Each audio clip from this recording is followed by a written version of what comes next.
604. Talk 107.3 FM, WBRP. Mornings with Brian Haldane, off and running. Brian here with you, Bree Lynn producing. Starting you off at 72 degrees at downtown Baton Rouge as we broadcast live from the 180 Pros studio. 180 Pros, not your IT provider, your IT partner. Getting you ready for today's show, y'all. We got a lot of ground to cover. The 7 o'clock hours can be almost all legislative from both sides of the aisle, from both sides of the Capitol. Dixon McMakin, 7:15, Regina Barrow, 7:35. 8 o'clock hour, it's going to be a free-for-all. We're going to talk Flag Day. There's a new parade coming. We're going to talk about getting your poll serviced. Oh, yeah. The viral video. By the way, Bree Lynn, thank you for setting this one up. The viral video that everyone was all over last week. Chris Justin, running for Public Service Commission. He's going to come in and talk about servicing polls. Congresswoman Julia Letlow going to be in for D.C. Curt, presented by LABI later on in the 8 o'clock hour. Richard Sprankle is going to be in for Legally Served coming up later on this hour, which means we need to get moving. So let's do exactly that. Top stories and trending. Let's go.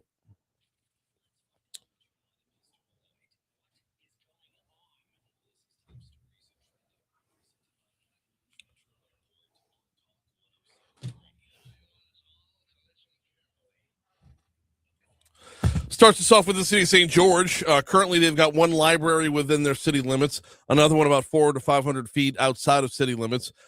There was a push to maybe break away from the EBR library system to create their own library system. They pushed pause on that last night. A member of the council is proposing the city create their own library system.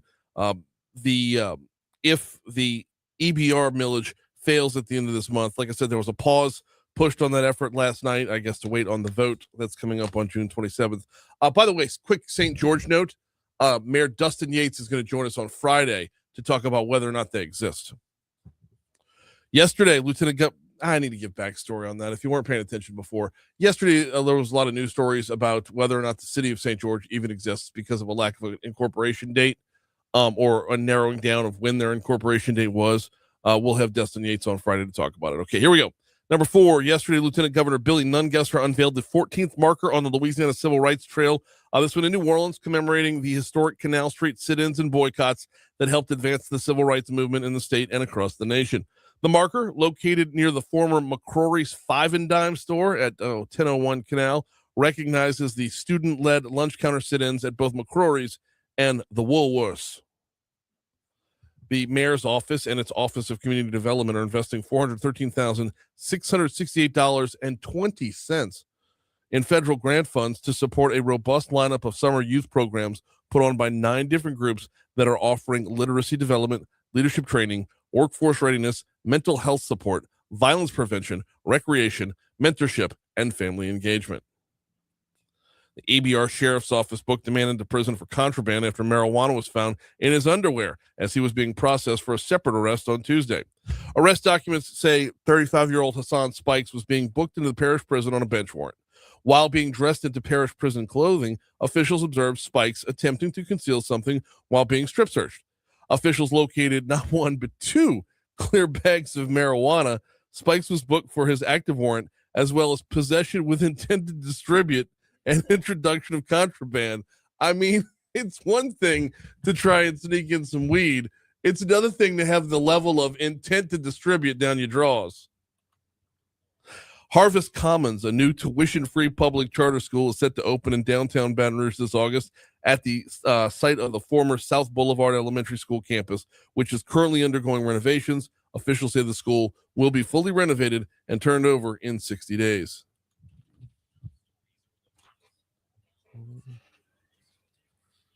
What you got, Bree Lynn? After Iran downed a U.S. helicopter, the U.S. has responded. Central Command announced a self-defense airstrike Tuesday. Yeah, they said self-defense. I don't know why they didn't say retaliatory. I mean, that's weird verbiage right there. And then all the while, we're told there's a deal on the way. Right. Okay. And is it really self-defense at this point when we're in a full-blown war? That's what I'm saying. Yeah. It's a retaliation, not a self-defense. Yeah, that's kind of a difference there.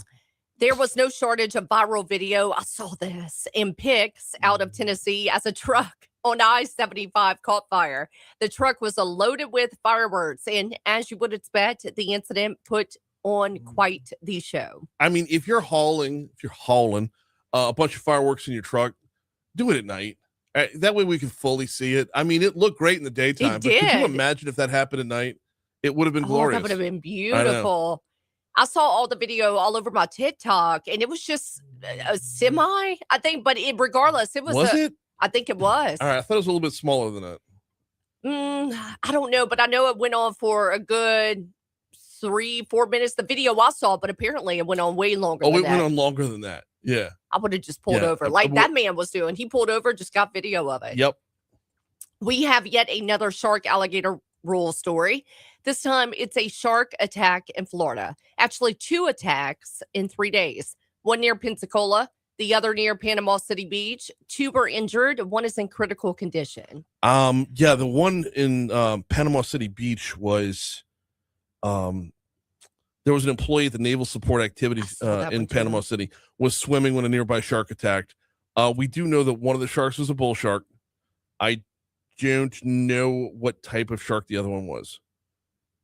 But the guy who was mauled, like both of his arms were mauled. Oh my gosh. So yeah. This is scary because Brian, I think we're 3.5 weeks out from going to Miramar Beach, Florida, with my boys and I. Yeah. I mean, we don't ever go that far out, but still.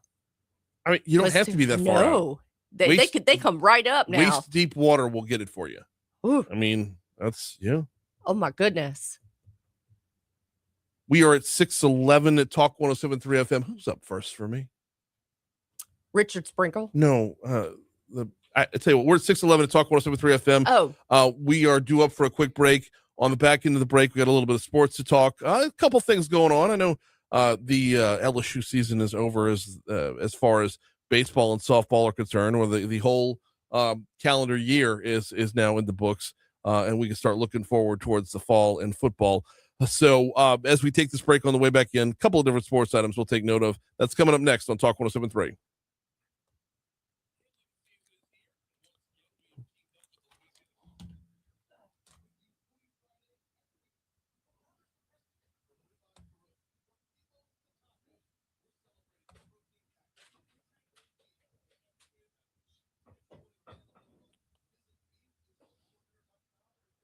Yeah, I don't think it was an 18-wheeler. I think it was a truck that was hauling a trailer. Like, it was a normal-sized truck. He just had a trailer behind him. I couldn't see with the show. Yeah.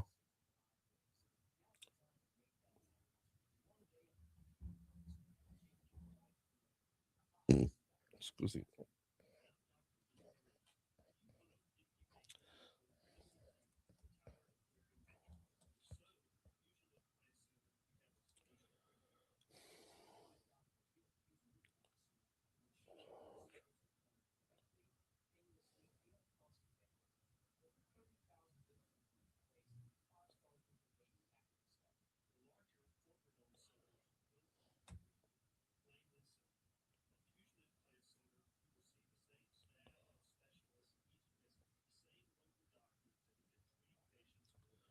By the way, I don't know if they were turned off and turned back on again, but all the pop-ups are back at LouisianaSports.net. It's fucking annoying. No. Okay. I need to go see what you're talking about. I know what you're talking about, but the one I saw yesterday was just Muskota at the bottom. And it was a video of them.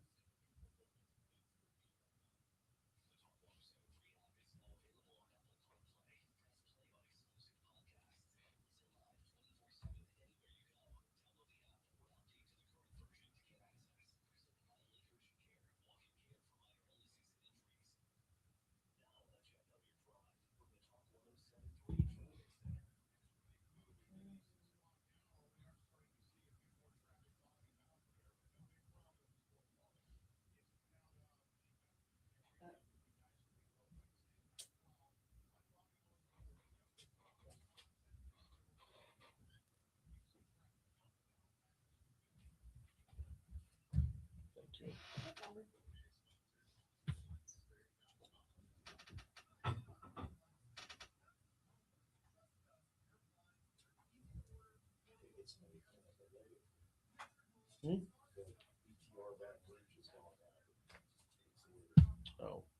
Yeah, it's all blown up. Thing is, it shows up on camera. It doesn't look all pixelated on camera, so it's bigger than it needs to be here, so that it shrinks back down again. But yeah, I would like a cleaner one.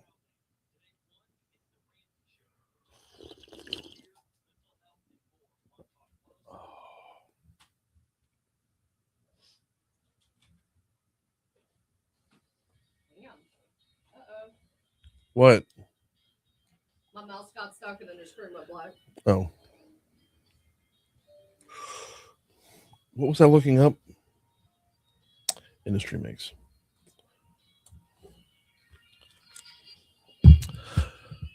.615 Talk 107.3 FM WBRP mornings with Brian Haldane rolling right along. The NAACP is going to be tagging along on a lawsuit involving a St. George kid who allegedly spray painted a lot of vile and racist stuff onto a garage. It's going to be one of the stories we're talking about with Richard Sprinkle and Legally Served coming up 10 minutes from right now. North Carolina State has got an eye on, investigating how LSU went about reacquiring Will Wade. We'll talk about that in just a quick second.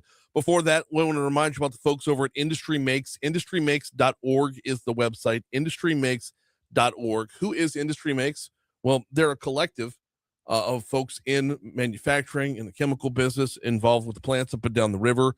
It's an initiative that is, they're just here to be a trusted source of industrial communications while advocating for future investment and industrial growth that is the backbone of Louisiana. All too often, when you see any movement at all in the industrial world, it's going to be picketed, it's going to be protested. There's going to be someone there to try and shut it down. Well, who's there to return serve? Because every industry, number one, they haven't had this, alliance like that on a messaging level. They've got an alliance like that on an advocacy level or on a legislative level, but not on a messaging level. That's where Industry Makes comes in to make sure that we're all getting the right information, the correct information that's not trumped up against industry. Learn more at industrymakes.org. So, saw this at WBRZ's website. North Carolina State is investigating whether LSU improperly persuaded basketball coach Will Wade to break his contract with the Wolfpack to return to Baton Rouge. WRAL, I guess that's out of North Carolina.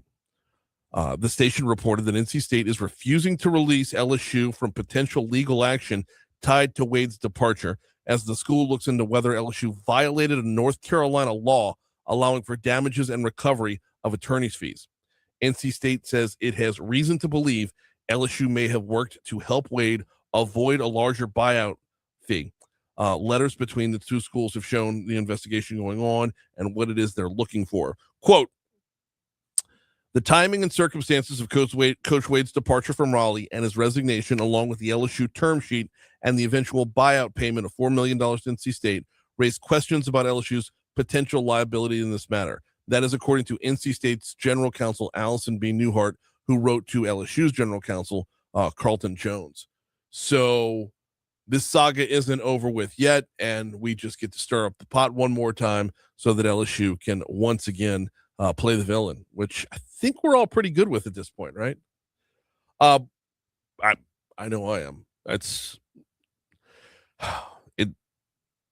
going to be that way when it involves us. I don't know why. And I say us meaning LSU. So it just bees that way sometimes. We are coming up on 6:20 in just a quick minute. Before we get to our next break, I do want to remind you that all summer long, if you're looking to be prepped for what's coming this fall, whether it be LSU football, Lane Kiffin, another villain, right? Saints football, or anything else once the new athletic year starts, everything going on is going to be funneled into LouisianaSports.net. Our crew over at 104.5 ESPN and their cast of characters that goes along with them, all posting up stories on a regular basis. In fact, I was reading one yesterday, posted up by Hunt Palmer, talking about what LSU baseball needs in the transfer portal. Ross Jackson did a great breakdown yesterday of LSU's running backs room. And side note, I'm a little bit fired up about the running backs room. When you've got Alvin Kamara running as your number 2 behind Travis Etienne, And then you've got Devin Neal, the steal of the draft from the year before, who is yet to be able to fully prove himself.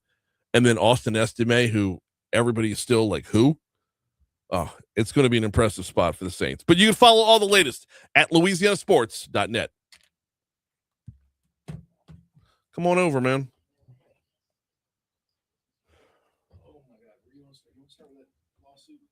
NAACP. And my buddy Ryan Thompson. Your buddy who? Ryan Thompson. He's actually the attorney representing the family. I have a lawsuit pulled up right now. Have you read it? The lawsuit itself? Yeah. No, I just read the story from WBRZ. Bro. So lawsuits become public record when they're filed, right? Yeah. Dude, they talk about the kid's mom. You know, she was running for state house and all, popeforla.com. Oh, yeah. It's she used to be running for state house. Yeah, they actually embed photos and stuff. A trick I've done in the past in my lawsuits, put pictures in there of the evidence.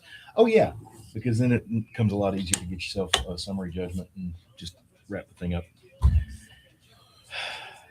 I did it in a case against a casino, which I'm not going to name. Okay. But long story short, a guy went in there to use the bathroom, and a casino employee crawled down on the floor and peeked up at him from under the stall like, hey, man, what you doing? Luckily, my guy was doing a little surfing squat and had his phone and snapped some quick pictures. Wow. Yeah. So I buried those in there and filed the lawsuit after I'd been in the worst negotiations you've ever heard with the casino self-insure, right? They have their own little loss prevention people. They've got all the money in the world, so they just self-insure. Yes, they do. And so they're like, yeah, you know, we'll give your guy $500 and a buffet coupon or something like that to make this go away. I'm like, I don't think so. My guy had to do some therapy over this crap. I would imagine over this crap. That crap in particular. Oh. So I went ahead and filed the suit and posted those pictures in the suit, which makes them all public record, which meant everybody in this particular parish west of here could see them. Mm-hmm. Okay. I got my settlement money faster that way.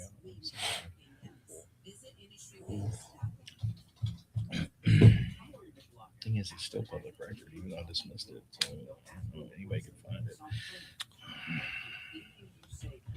We're gonna. Oh, and I want to walk through a hypothetical as well. Yeah. About this is a poor customer service story. Okay. That I think a particular restaurant is looking to become, forcing people to be litigious. Is this going to turn into a movie Falling Down? No. Because that was my customer service. All right, heading back to the Talk 107.3 Traffic Center. Here's what we got going on this morning. If you are on I-12 westbound coming in from Livingston Parish, it's actually looking really good right now. The normal delays that you would see around Range Avenue aren't there. The normal congestion you'd see between Sherwood and Airline isn't there. Might tap the brakes a little bit as you get towards Essen. I'm sorry, not Essen, Drusilla, but that's really about it. 10 westbound coming in from Ascension Parish is pretty much always looking good. 10 eastbound coming from westbound Rouge is golden as well.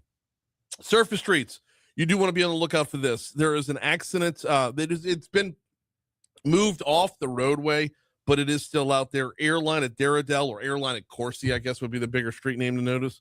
Airline at Darradell is where it's specifically at, but that's right there by Corsi. So if you're on Airline Highway this morning, that's really the only thing to be on the lookout for. That's your look at traffic from the Talk 107.3 Traffic Center.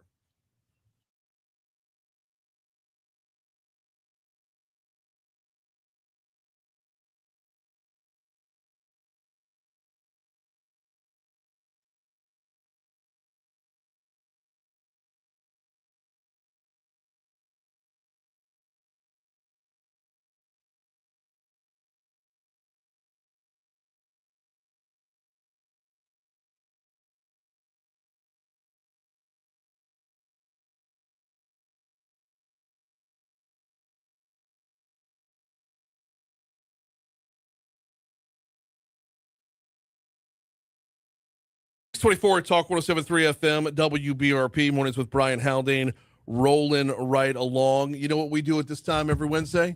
We do a little Legally Served. Let's go.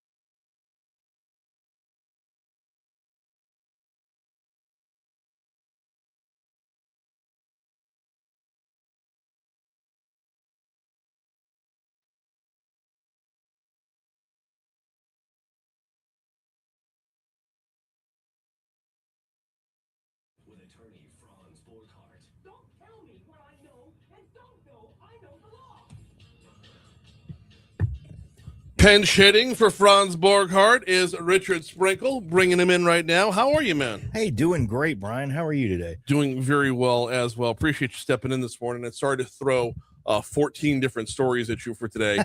I mean, we're locked and loaded, man. There's a ton to go on. I do want to start up at Central though with this NAACP piggybacking on. Well, let me set the table. The Baton Rouge branch of the NAACP is joining community members and activists as a lawyer addresses a recently filed civil lawsuit stemming from a series of racially motivated incidents at a Central home. The lawsuit was filed by Carolyn Morrison Howard and her family after multiple incidents dating back to last year, where several obscenities, sexual images, and racial slurs were spray painted at her Littleton Avenue home. It goes on further. We've been following the story. It's been in top stories and trending, actually a couple of different times, where just it's there for the whole world to see. Everything painted on the garage door. So let's pick up on this. What was you've actually dug into the lawsuit itself and not just the news? Absolutely. I've actually pulled a copy of the lawsuit. These things are public record, guys. Anybody's welcome to go down to the clerk's office and look at a copy. If you want to take one home there, the clerk's going to charge you for printing a copy or whatever. But the bottom line is this: there's some ugly stuff that happened to this family. And I mean, really, really, really ugly stuff. It's not just the painting. I don't know if you're aware of this. It's not just the painting on the walls. It started when a caretaker for the lady living in the home came out to get in her car and leave, and she exited the petitioner's home, observed that one of her tires had been punctured by a sharp object. No kidding. Yep. And then let's see, that was in December of 2025. And then in February, the lady living there was notified by her neighbors that a ditch directly adjacent to her home was on fire. Right. And then in April, the petitioner's caregiver again exited the home, noticed her car again had been punctured by a tire and had a swastika keyed into the side of the car. And, when you look at the lawsuit, you see pretty pictures of all of that fun stuff. But the interesting thing, and this is the part that we don't really see proof of in the lawsuit, but the allegation is that around May 24th, recently, the defendant, who is a juvenile, 13, right? Yep, exited his home wearing a full KKK robe, and proceeded to do all the spray painting, right? So not only did he allegedly do all the spray painting, he allegedly did it in full regalia. While holding a BB gun as well, as I understand it. Well, holding a BB gun, which probably looked an awful lot like the real thing. Probably. That's what's going on. Now, I think it goes without saying that there is a difference in demographics between the defendant and the petitioners in this case. Yeah. But it sure does. The allegations definitely look like what the petitioner is claiming here. Mm-hmm. That this was racially motivated. This was very bad. This child was doing a lot of things. Some of the things spray painted on the wall, I know you can't see them on TV because they blur it all out, but some of the things spray painted on the wall were the first name of the child's father and the first name of the child's older brother, which makes it look like, I don't know if the child was trying to implicate his family or say, hey, dad and brother, look what I was doing, or I have no idea, but there's some odd stuff going on there. Wow. Okay. So let's start with this. When the NAACP gets involved, people start to feel a certain way. Well, of course. There are times where the NAACP is needed. Sure. So let me start with this question. Before we get into the legalities of the story and whatnot, let me start with this question. Does it help or hurt, and we got 1 minute till break, does it help or hurt when an outfit like the NAACP says, we're going to put our nose in this? Because to go along with that, I feel like justice would prevail here with or without them. Well, I just trying to be a believer in our legal system, trying to maintain that we've got one of the best legal systems on the planet. I think you're right. In a perfect world, that justice is absolutely going to prevail here, 100%. Mm-hmm. However, we know how the world operates. Right? Nobody plays fair anymore. So when an outfit like the NAACP gets involved, the question is, does it help or hurt? Well, I guess that would depend on what the NAACP were to do in a situation. Mm-hmm. If it's simply a matter for grandstanding and showing off, hey, we're the NAACP and we're going to help, that's not necessarily helpful. That's exactly where I was going, but that's where we have to pause it. We'll pick it back up on the other side of the break. We got news, we got traffic, we got weather. I gotta finish that thought when we come back on, because the reality is, like, we've got a policy at our firm when it comes to talking to the media. You got to ask yourself right off the bat, is this going to help or hurt my client? Right. It's not about putting me in front of a camera or microphone. What's this going to do for my client's case? Right. Well, but so the NAACP doesn't necessarily care about that. Well, I'm not going to say that. No, I know. Yeah. But that's where I'm going with this. Right. The NAACP doesn't have to care about this case in particular. They have to care about making headlines to keep donations rolling in. They have to care about their bottom line, not this case in particular. Because they have to care about their greater cause. Correct. They have to care about their greater cause. Their greater cause is more valuable to them than this individual case. So there's a big argument going on right now about the Carmelo case. Do what? There's a big argument going on right now about the Carmelo Anthony case, because a lot of folks feel like it's 100% racial and it needs to be a bigger cause argument, where a lot of attorneys, and I can't name names here, but a lot of attorneys say, you got to put that cause aside and defend that client on that day, because it's his case, not the global case we got to worry about. See, this is why I want to lead with the story. There's the disparity right there. Which is more important, the grand cause or the individual cause? Right. And if you're the attorney, it's got to be the individual's cause. Oh, you're going to get me in trouble with a lot of my friends. But then again, when have I shied away from trouble? I don't think you do, but I don't think you're going to be in trouble on this. Yeah. So wait. Sleezer's been covering the trial and says the judge was swayed by the defense argument that Roberts. Okay, I got this one. That's why I texted Michelle. The LRN, the news call they send out, said Misty Cordell, not Misty Roberts. I know. Misty Cordell was running for Congress in the 5th. Remember she came in studio? Yes. Yeah. Ooh. So I wanted to make sure Michelle had the right last name before, because you know how it is if you're rolling in first thing in the morning and you're reading copy, you can Ron Burgundy it. You know, just I'm not awake yet. I don't have, Go after yourself, San Diego. Yeah. I'm Ron Burgundy. Classic. I think the question mark is funnier than the F yourself. Because it's more subtle, and the F yourself is coming after the question mark thing happens. Yeah. Because he'll read anything that's up there. Well, I know what's coming now. But you didn't know it was coming. Who put a question mark on there? Oh, man. See, that was precious to me because I worked in TV for a while. I mean, and I wasn't like a PA or anything, but I'm on the set enough to get how teleprompters work. And, it doesn't take you long to just you don't even have to be watching the screen. You just listen and you're like, prompter hiccup. Yep. They cut the wrong word in a sentence or something. Oh, yeah. It can throw the whole thing off. Oh, yeah. That's what, because I'll write her trending stories in the morning. Mm-hmm. But I write them the way I would talk, not the way she would talk. Ah, yes. So every once in a while, if I'm not thinking about that consciously when I write them out. That's the kid's name. Sugar Pope. Yep. Wow. Yeah. The name's not helpful. Allegedly, and I don't know. But Pope isn't mentioned in the BRZ story anywhere. Nope. Because it's juvenile, so they're used to keeping it quiet when it's anything to do with a juvenile, because of juvenile criminal case. And he does have a criminal case pending, right? But the suit is actually against the kid's parents, because it would have to be. I mean, well, yeah. Yeah. So Jamie and Ryan. Yeah.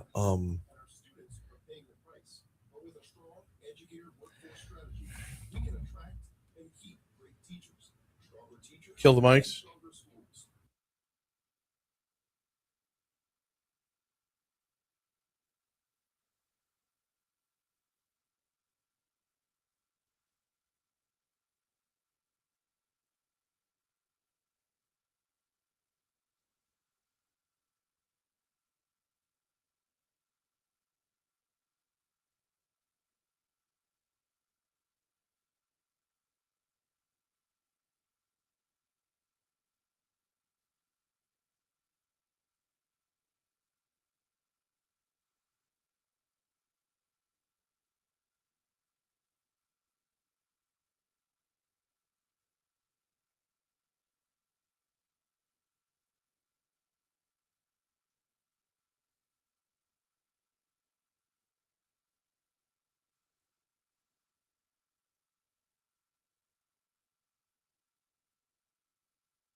636 Talk 107.3 FM, WBRP, mornings with Brian Haldane, rolling right along. Legally served, rolling right along as well. Before we dive back in, though, I want to remind you about the Baton Rouge Metro Airport. FlyBTR.com is their website, FlyBTR.com. We're about 24 minutes away from the daily flight to Washington, D.C. taking off. Yep, if you've got business in our nation's capital, you can get it done and be home same day, sleep in your own bed. FlyBTR.com. It flies out at 7 o'clock in the morning, comes back home later on in the evening. You fly into Reagan National, which means you're not an hour and a half away from the city itself. Reagan National is what? That metro ride, maybe 15 minutes to get you to the center of all the action. Learn more at flybtr.com, flybtr.com. All right. Talk with Richard Sprinkle and Legally Served, and this NAACP hopping on board with just an absolutely vile racist case out of Central, which, as Richard was explaining in the last segment, I mean, this has all the makings of not just terrorizing, not just vandalism, but there's a stalking level to this as well. Oh, for sure. But before we get into that, I want to go back to where we left off. Okay. When the NAACP gets involved, before people know the particulars of the story, Right. they'll start to feel a certain way. Right. And we're going to have some quotes from our news partners at WBRZ that are going to lend to that. Okay. Everything you spelled out in the first segment, without the NAACP being involved, makes this case sound like a slam dunk. Makes it absolutely sound like a slam dunk. As long as they can prove up all their allegations, Mhm. which, I mean, they have documentation that's actually buried in the lawsuit, photos embedded and everything that make what we call in the legal field a prima facie case. In other Mhm. words, on its face, you've got a great case here. So, yeah, I think this would not require any outside help or intervention to push this one down to the end zone. Not at all. But when you have the NAACP involved, it's no longer about this one case, but about an overall message for the advancement of colored people. That's Sure. that's the last three. It's in their name. The ACP right there, Yep, right? yep. It's about an overall goal, not an Right. individual goal. So do you run the risk of having this individual case soured? Okay. If it gets soured, in my opinion, it's because of that would be because of the perception other people have of the NAACP and its stated goals. Well, right? okay, I would posit this. It can also get sour due to the level of rhetoric thrown around in the This is media true. because This is true. of either coaching or just nudging along the way. Sure. Carolyn Morrison Howard, her son Quasi Howard, per the story at WBRZ, Quasi Wallace came from Texas to speak. And he said, number one, this is so sad that in 2026 we got to deal with Klansmen, the KKK. Mhm. Nothing wrong with that because the kid was dressed as a Klansman. I He was understand dressed that. as a Klansman when Right. he did the thing. Right. Yep. But when you go on to say, to Governor Landry, this is your time to show that you're not with the hug a thug policy that all the judges have. You're not going to hug a thug. You're not going to kiss a Klansman. Now you drug Jeff Landry You did. into a local You case did. in Central. And see, Okay. the problem you're And- talking about gets deep because they may be tainting a future jury pool right now by Right. making statements like that. That's So, possible, but yeah. they're also, when it comes to public perception, you're going to sour the way people feel about this. And I'll get to that in just a Yep. second. Let me read you one more quote. Hiller Moore reached out to my family last Friday. He said when he'd seen the pictures, he was disgusted. Well, I'm thinking of something he ain't, because he said he was going to call us back instead of meeting up. Here it is, another week has come about. And I'm guessing the rest of that is that Hiller Moore hadn't called it back yet. Yeah. So, okay, now instead of this being about this kid who has been obviously led down the wrong path, this Right. kid who's doing a lot of wrong things, allegedly, Allegedly. he's Yep, everyone's allegedly. innocent until proven guilty. But this kid who's being accused of all these things, charged with all these things, instead of this being about this case, now we're starting to see rhetoric about the district attorney. We're starting to see rhetoric about the governor. Sure. Now it goes from this kid's an alleged racist to everyone's racist. Right. That's where you start to lose people. Right. That's where people roll their eyes and dial out, because if everything's racist, then nothing's racist. Exactly. So Yes. that's why I asked the question about when you bring in the NAACP, is it about winning this case, justice for this poor family who's had to go through this for an extended period of time, Mhm. justice for them, or the overall global air quote justice? Well, see, that's the question. And that's what I meant earlier. Now, if the NAACP or literally any group, any outside group gets involved in any case, they can either try to advance their global cause, their stated mission, or they can try to assist that person in that case, right? If it's a criminal defendant, assist that defendant, help them with their fight. Now, the attorneys for these folks need to be focused on their clients, right? Sure. Period. And obviously, you know, the outside force, in this case, the NAACP, they can use this case either as a tool to further their cause in multiple different ways, or like I said, they could just dive in and try and help prosecute this case and help the families out. I get that they are a big organization and they need donations. And, you know, when you get in front of a microphone, there's a big temptation to talk, but you need to ask yourself, what are you doing? Right. Are you helping these people with this case, or are you just helping yourself? Right. And maybe, you know, maybe I'm not the right guy to ask about this. Okay. Right. Maybe I'm not. Neither one of us are. No, not really. Okay. But to me, if I'm the NAACP and I'm able to read the room and see this as a slam dunk, get the slam dunk, then talk to the media on a national scale afterwards and say, your efforts have made a difference and we can continue to make a difference and justice will prevail. Yes. ... Okay. But to trump things up right from jump, to start in an 11.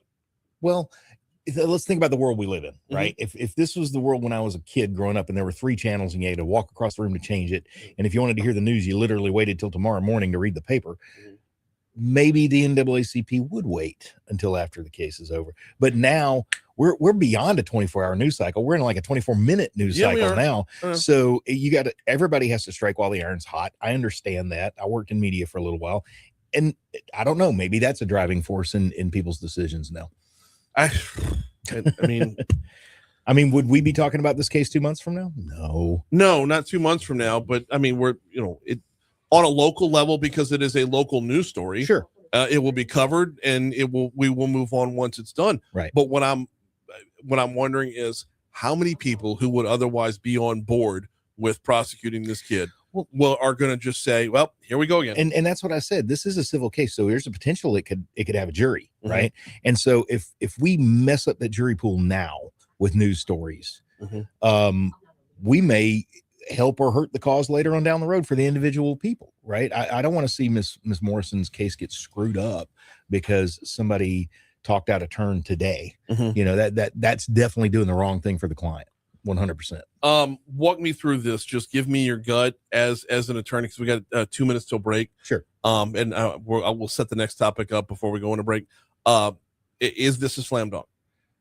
I mean, when you look at the allegations made, if those allegations are proven to be true, then yes, this is going to be a negligence on the part of the parents to allow their child to do these things. It's a crazy legal concept called respondeat superior. Well, you know what? Let me give you one more here as well, because I keep forgetting that the parents are involved here.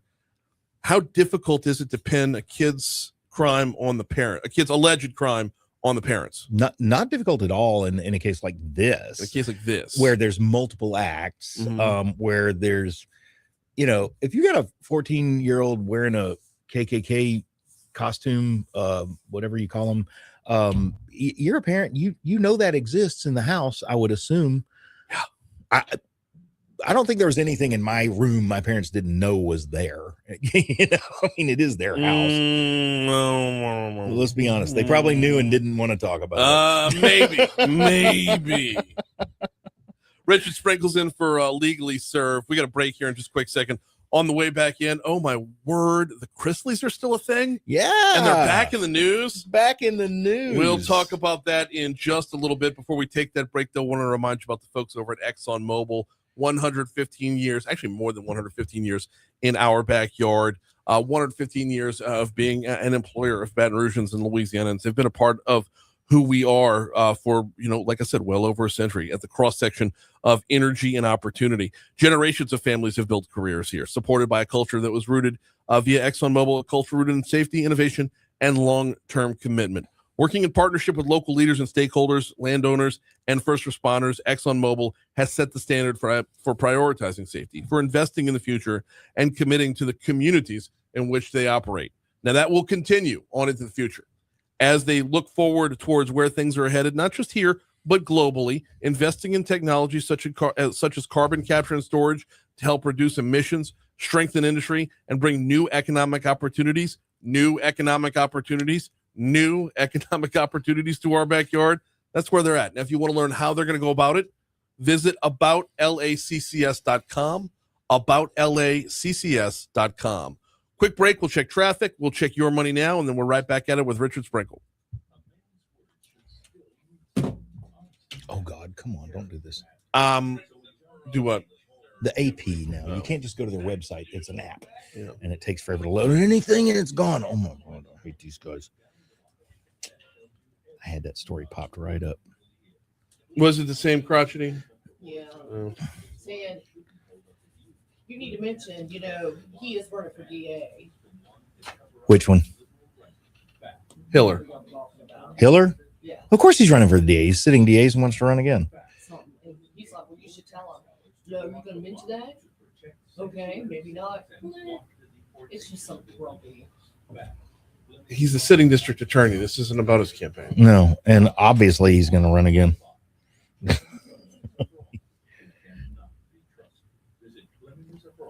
Hey, but he listens, Brian. Every single day, 3 hours a day. Was same guy? Yeah, he calls probably 4 or 5 times a week. Oh, man.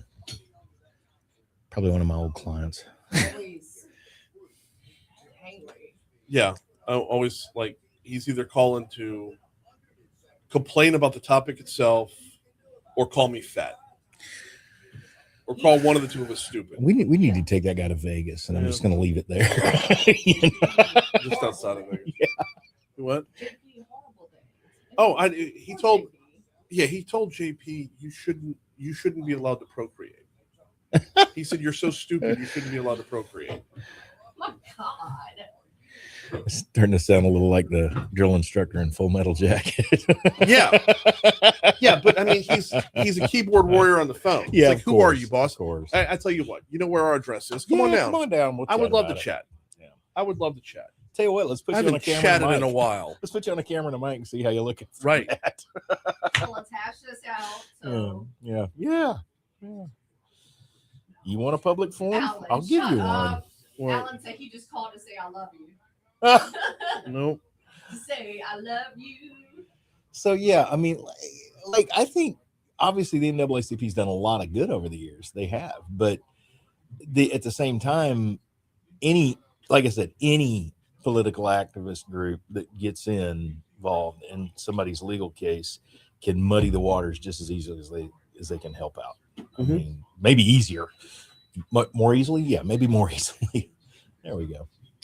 I understand English. It just, when you start bringing in things that have nothing to do with the story, and this is why Democrats lose every argument. Well, it's okay, because they try to make everything about everything about everything. But I can't do this honestly and sincerely, but if I try to put myself in their shoes, right? Their shoes being the family, right? And the son of the lady that all this happened to. When you look at the historical, horrors that happened to the African American people here in the United States, and now you look at this case, to them they just see, man, this is the same old shit, and it never goes away. And then it extends out to everybody they think the very that. definition of racism. Well, yeah, because it's the same mentality that says, you know what, I was pickpocketed by a black guy, I was held up at knife point by a black guy, my car was stolen by a black guy. Right. Like if you were to replace the white guy with the black guy, all of a sudden it's racist. So there's no way that method of thinking should be the predominant method of thinking. I agree with you. And you could go back through my formal logic classes and everything else, and everything you're saying makes perfect sense. But when you throw in human emotion into it, logic goes out the window. We know that. And that's the place where these folks are tolerated coming one way and not the other. You're allowed to throw out logic, you're allowed to throw out reason, and replace it with emotion. Yeah. When the white man has oppressed you. And I'm not trying to negate history here. I'm saying I'm here now. I wasn't here 2 years ago. Right. Deal with me. Don't deal with my color of my skin. Because I'm not dealing with the color of your skin. I'm dealing with you. I guess you can't have it both ways. I agree with you. And yet at the same time, I understand where they're coming from. because again, Well, I'm no, not but there, understanding you where they're know? coming from does not mean I have to accept where they're coming from. Right. Sure, I understand. It doesn't make you right. I mean, I don't accept that my cat lashes out and bites me for no goddamn good reason, but I understand they're a cat.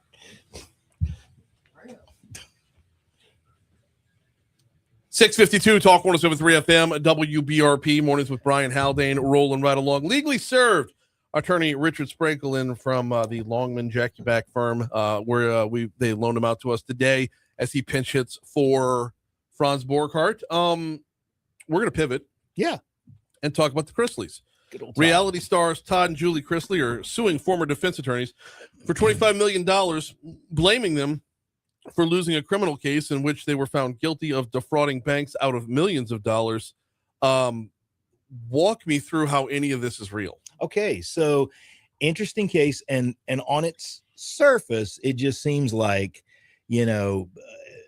tabloid headlines, right? It really does. Yeah. But now if you're into legal nerdism at all, this case actually has some cool layers when you start peeling it back. So what they're suing for is the $25 million in compensatory damages because they lost their TV show, they lost all their endorsement deals, yada yada, lost a bunch of income for going to jail because these guys lost the case. And on its surface, that sounds ridiculous, right? It absolutely sounds ridiculous because 50% of all litigants lose, as I like to remind my clients. That's somebody's going to lose in these cases.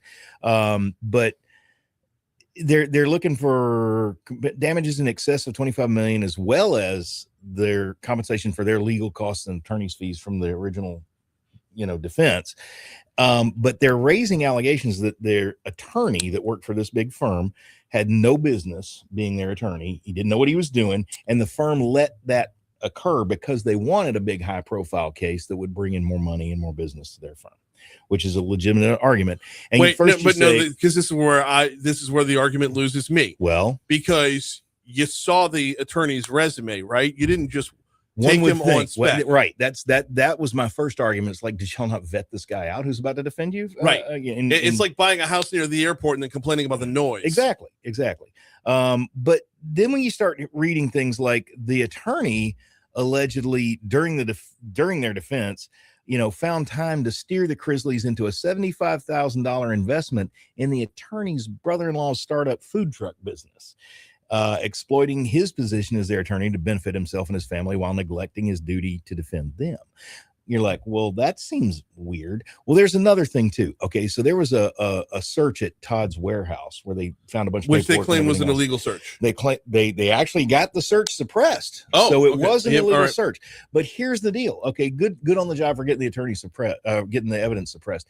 But when you get evidence suppressed, you also need to make sure you suppress all derivative evidence that came from the evidence that got suppressed, and they didn't do that. Is that the poison fruit thing, whatever? Exactly. Okay. Fruit of the poisonous tree. Good old Wong Sun, the case from the 60s. So they didn't do that. And it was the derivative evidence that helped convict the Chrisleys. So that is a big whoops. Now, in criminal fields, a whoops is typically what's called an ineffective assistance of counsel claim. And the remedy on an ineffective assistance of counsel claim is you get a new trial and get another bite at the apple. But these guys are already out. So IAC won't help them at all. Now that what they want is, I guess you would call it similar to a malpractice claim, but instead of filing a malpractice claim, which you would be suing the attorney's insurance company and whatever, now they're just going for a straight tort claim against this other lawyer. And I don't know how successful they're going to be. I'd love to read the lawsuit. Well, everything's a sports analogy with me, right? Of course. Okay. Can the Saints go back and sue Dennis Allen for sucking as a head coach? I mean, God, if they hired him, if only we could. They hired him, they rolled with him, they fired him. I don't see where trying to go back in time to change the past is a thing. As long as LSU can go back and sue Brian Kelly, then I'm down. I'd sign up on that one. Yeah, that should be a class action there. But I mean, if you can't, you made the call, you hired the guy. Right. You hired the guy. You invested in him. You can fire him whenever you want, and I'm assuming they long since have. But you can't go back in time to redo what you brought him on board to do just because he wasn't good at it. Well, you wouldn't want them to. You wouldn't want to bring them back to redo it. No. What I'm saying is they're basically what they're asking for. The money that they're asking for is compensation for the poor job For the that poor he did. job, right? Right. Well, don't hire him in the first place, or just accept that you made a poor hire. Let's look at it this way. People fire and sue contractors for poor jobs all the time, right? Breach the contract, didn't do what you're expected, the work's shoddy. There it is. So, Wait, breach the contract though. Yeah. Did this guy do anything that was outside of the contract that was signed when they no, were but I hired? mean that's not the claim they're making here. What I'm saying is reasons you would sue the contractor. Right. Well, when you have a faulty product in contracting, when you have a faulty result in contracting, it's visible. This is a lot more words and arguments than it is. I think it's pretty visible when you get carted off to federal prison. Yes, but it's the why they got carted off to federal prison. Well, right. That's the thing. Apparently, because they didn't would it have been, suppress derivative evidence. Well, but would it have been different otherwise? It could have been. Could have been. I mean, if look, I've Franz and I have won a few suppression cases over in the Middle District, and when you toss out all the government's evidence, guess what they do? They dismiss the case because now they have no case to go on. I don't know. Maybe it's just because I have a lot of trouble feeling any kind of sympathy for reality stars. Well, of course. I mean, that might be part of it. What about the poor guy that just lost the election in LA? I mean, come on. What? The mayor's race. Oh, that's a whole different thing. You said reality stars. Well, no, I know, but reality stars who are like going back and trying to go after money because you did the wrong stuff to begin with. Allegedly. Convictedly. I don't think But that's a word. were they convicted on evidence that should never been before the court? Right. So allegedly. Well, it's man, I don't know. I can't get on board with anything Chrisley. It just I can understand. Okay. That part I can understand. I mean, if you watch the show at all, I have watched the show. It's a train wreck. You can't take your eyes off. It is a of train wreck, but it's a multi-million-dollar train wreck and everything. Like it's a train wreck that is like 14,000 square feet with 7 bedrooms and 19 bathrooms. Yeah. And a different home every season. Right. Which was weird. Right. Like all these things told sparsely furnished at that. Too. Right. Told the viewing public, like, this is what we're in for. Yeah. So that played exactly the way everyone thought it would play. Yep. Don't go back and sue the attorney. Well, and meanwhile, we don't have enough time. We had one more story that I wanted to get into, and it was a heavy one that involves mental health, and we're not gonna have time for it though. The God made me do it story. Yeah, I tell you what, we'll just have to pack that one in real quick. In the meanwhile, thank you as always for pinch hitting. Great job as always. He is Richard Sprinkle. This was Legally Served. I think Franz is back. No, you know what? Franz is pinch hitting for me next week because I'm out. So he's gonna be guest hosting. So all right. Right now, though, hour 2 is coming up next. That case. I mean, well, and I wasn't gonna clearly mental health. I could have backed up and opened that up for 2 minutes, 3 minutes. Kill the mics.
7:05. Talk 107.3 FM, WBRP. Mornings with Brian Haldane, rolling right along. Hour 2 coming your way right now. Brian here with you, Bree Lynn producing. We have ticked up to 73 degrees in downtown Baton Rouge to start off your 7 o'clock hour as we broadcast live from the 180 Pros studio. 180 Pros, not your IT provider, your IT partner. More on them in just a little bit. This hour, State Representative Dixon McMakin slated to join us coming up in our next segment. State Senator Regina Barrow at 7:35. We got to actually have Senator Barrow on about 2 different topics. One on her session, and then one on what they've got coming up on Flag Day. We'll dive in on that later on in the show. Right now, though, let's start off your second hour with top stories and trending.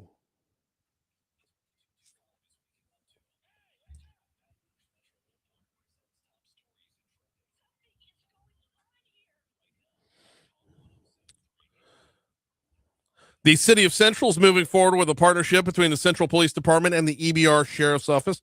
Council members voted to create a hybrid model where the Central PD would continue operating as is, with the Sheriff's Office helping patrol the city. The AG's office issued an opinion last week that both agencies would work together. The partnership would not affect Police Chief Roger Corcoran's authority.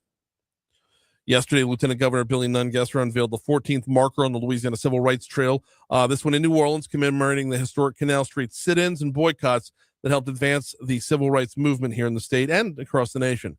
The marker, located near the former McCrory's 5 and Dime store at 1001 Canal, recognizes the student-led lunch counter sit-ins at both McCrory's and FW Woolworths.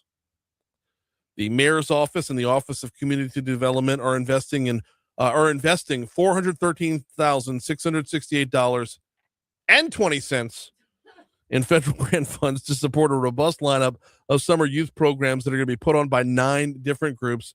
Fathers on a Mission is one of those groups, by the way. 9 different groups that are offering literacy development, leadership training, workforce readiness, mental health support, violence prevention, recreation, mentorship, and family engagement.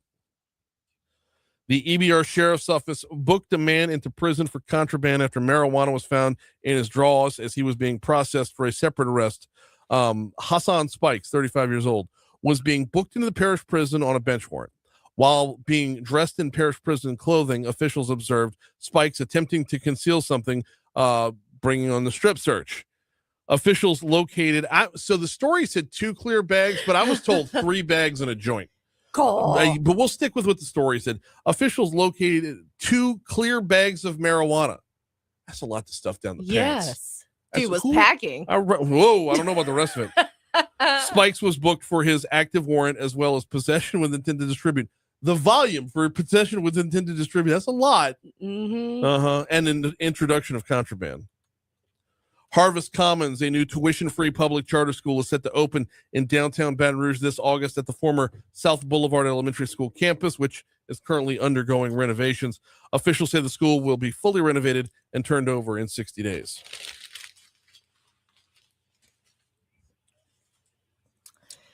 After Iran downed a U.S. helicopter, the U.S. has responded. Central Command announced a self-defense airstrike Tuesday. Yeah, we're going to change that word to retaliatory. That was not self-defense. That was retaliatory. That was you hit me, I'll hit you back. Right. That wasn't I'm going to hit you because you're about to hit me again. So, I mean, that's all just technical language, but that's, but it, I don't know. I feel like it changes the story a little bit. We've been in war going on, 3.5 months now? This is day 103. Right. Self-defense. So, sure.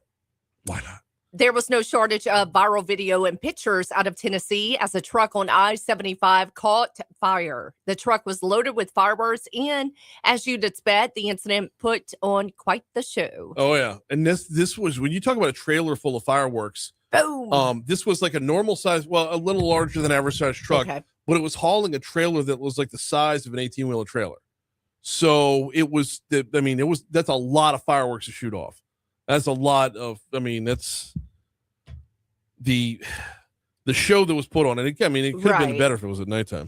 And here's the thing, Brian. So I always get mad and I have road rage when I'm driving because people rubberneck to look at what's going on the other side of the highway. Too. Same. I would have stopped the car and totally excused at that point. Yeah.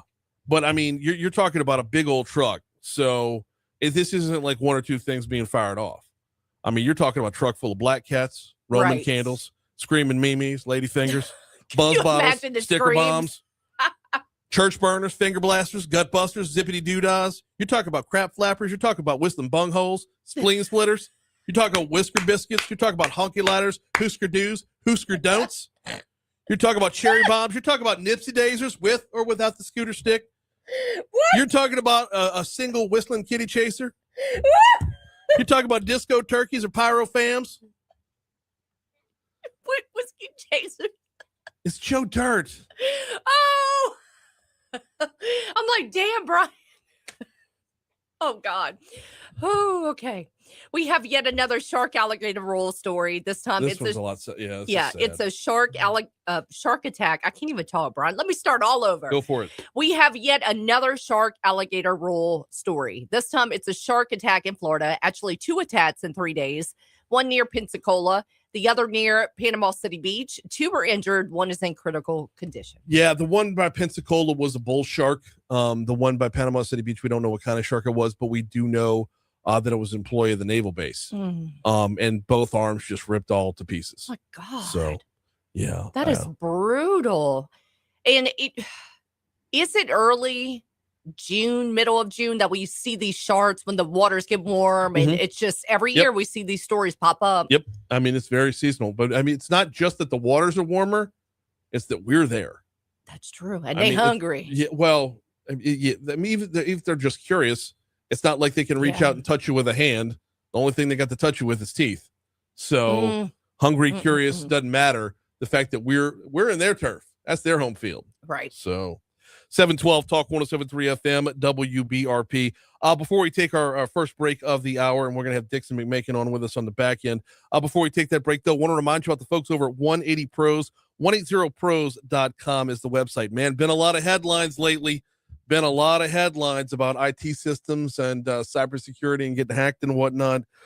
You can help prevent this when you have an IT partner, not an IT provider. The difference is all the difference when you're talking about your IT company basing their success off of your success. If you're looking for a true partner, if you're looking for transparent management strategy, give 180 Pros a look at 330-2200 is their phone number. Of course, they're 225 right there in Sherwood Forest Boulevard. 225-330-2200. Don't have your company be the next one in the headlines because of a breach. Visit 180pros.com.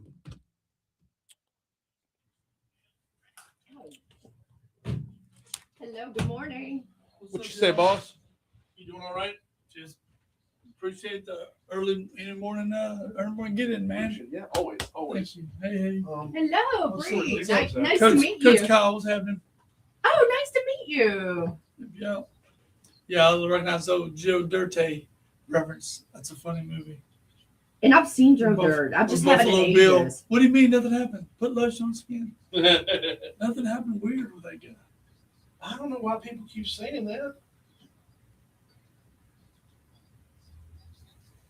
Yeah, she's we put together this. So just the footnote, Baton Rouge General is not involved in this. So we're not gonna be able you got Kyle doing Kyle things. All right. So yeah. So that's Kyle why I'm not doing wearing a Kyle shirt, things. I'm wearing a hat. I'm All good. just I like just that term. Kyle doing Kyle Kyle doing Kyle things. stuff. So we're that's what we're doing. Yes, sir. You want some coffee, water? I'm straight. Okay. I got an 8:30 meeting. I'm glad y'all moved up because I had an 8:30 meeting with the MS today. That got thrown as I had your meeting.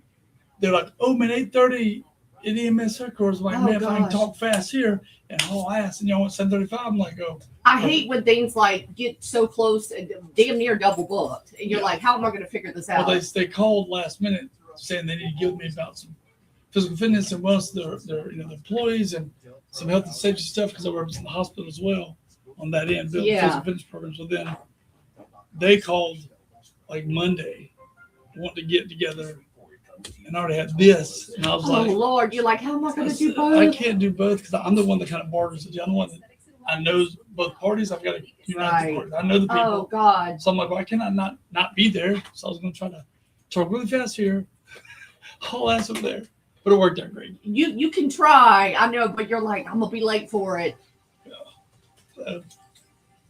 Everything I blame traffic. I blame good or Baton Rouge traffic. I was late there. I'm like, man, the traffic. You know? ain't getting in no hurry. If you in Baton Rouge, Well, it's funny that my daughters just moved. I got twins. They graduated college and moved to Fayetteville and Dallas. So now they're really in traffic. So they used to complain about Baton Rouge. I'm like, you're not complaining. Baton Rouge is nothing. Let's Hello. rock and roll. hello. Good. Hello, Dixon. How you doing? Kyle Kelly, what's up, sir? How are you, brother? You doing well? Good to see you. We're not supposed to catch her. Yeah, absolutely. Thank you, Kyle.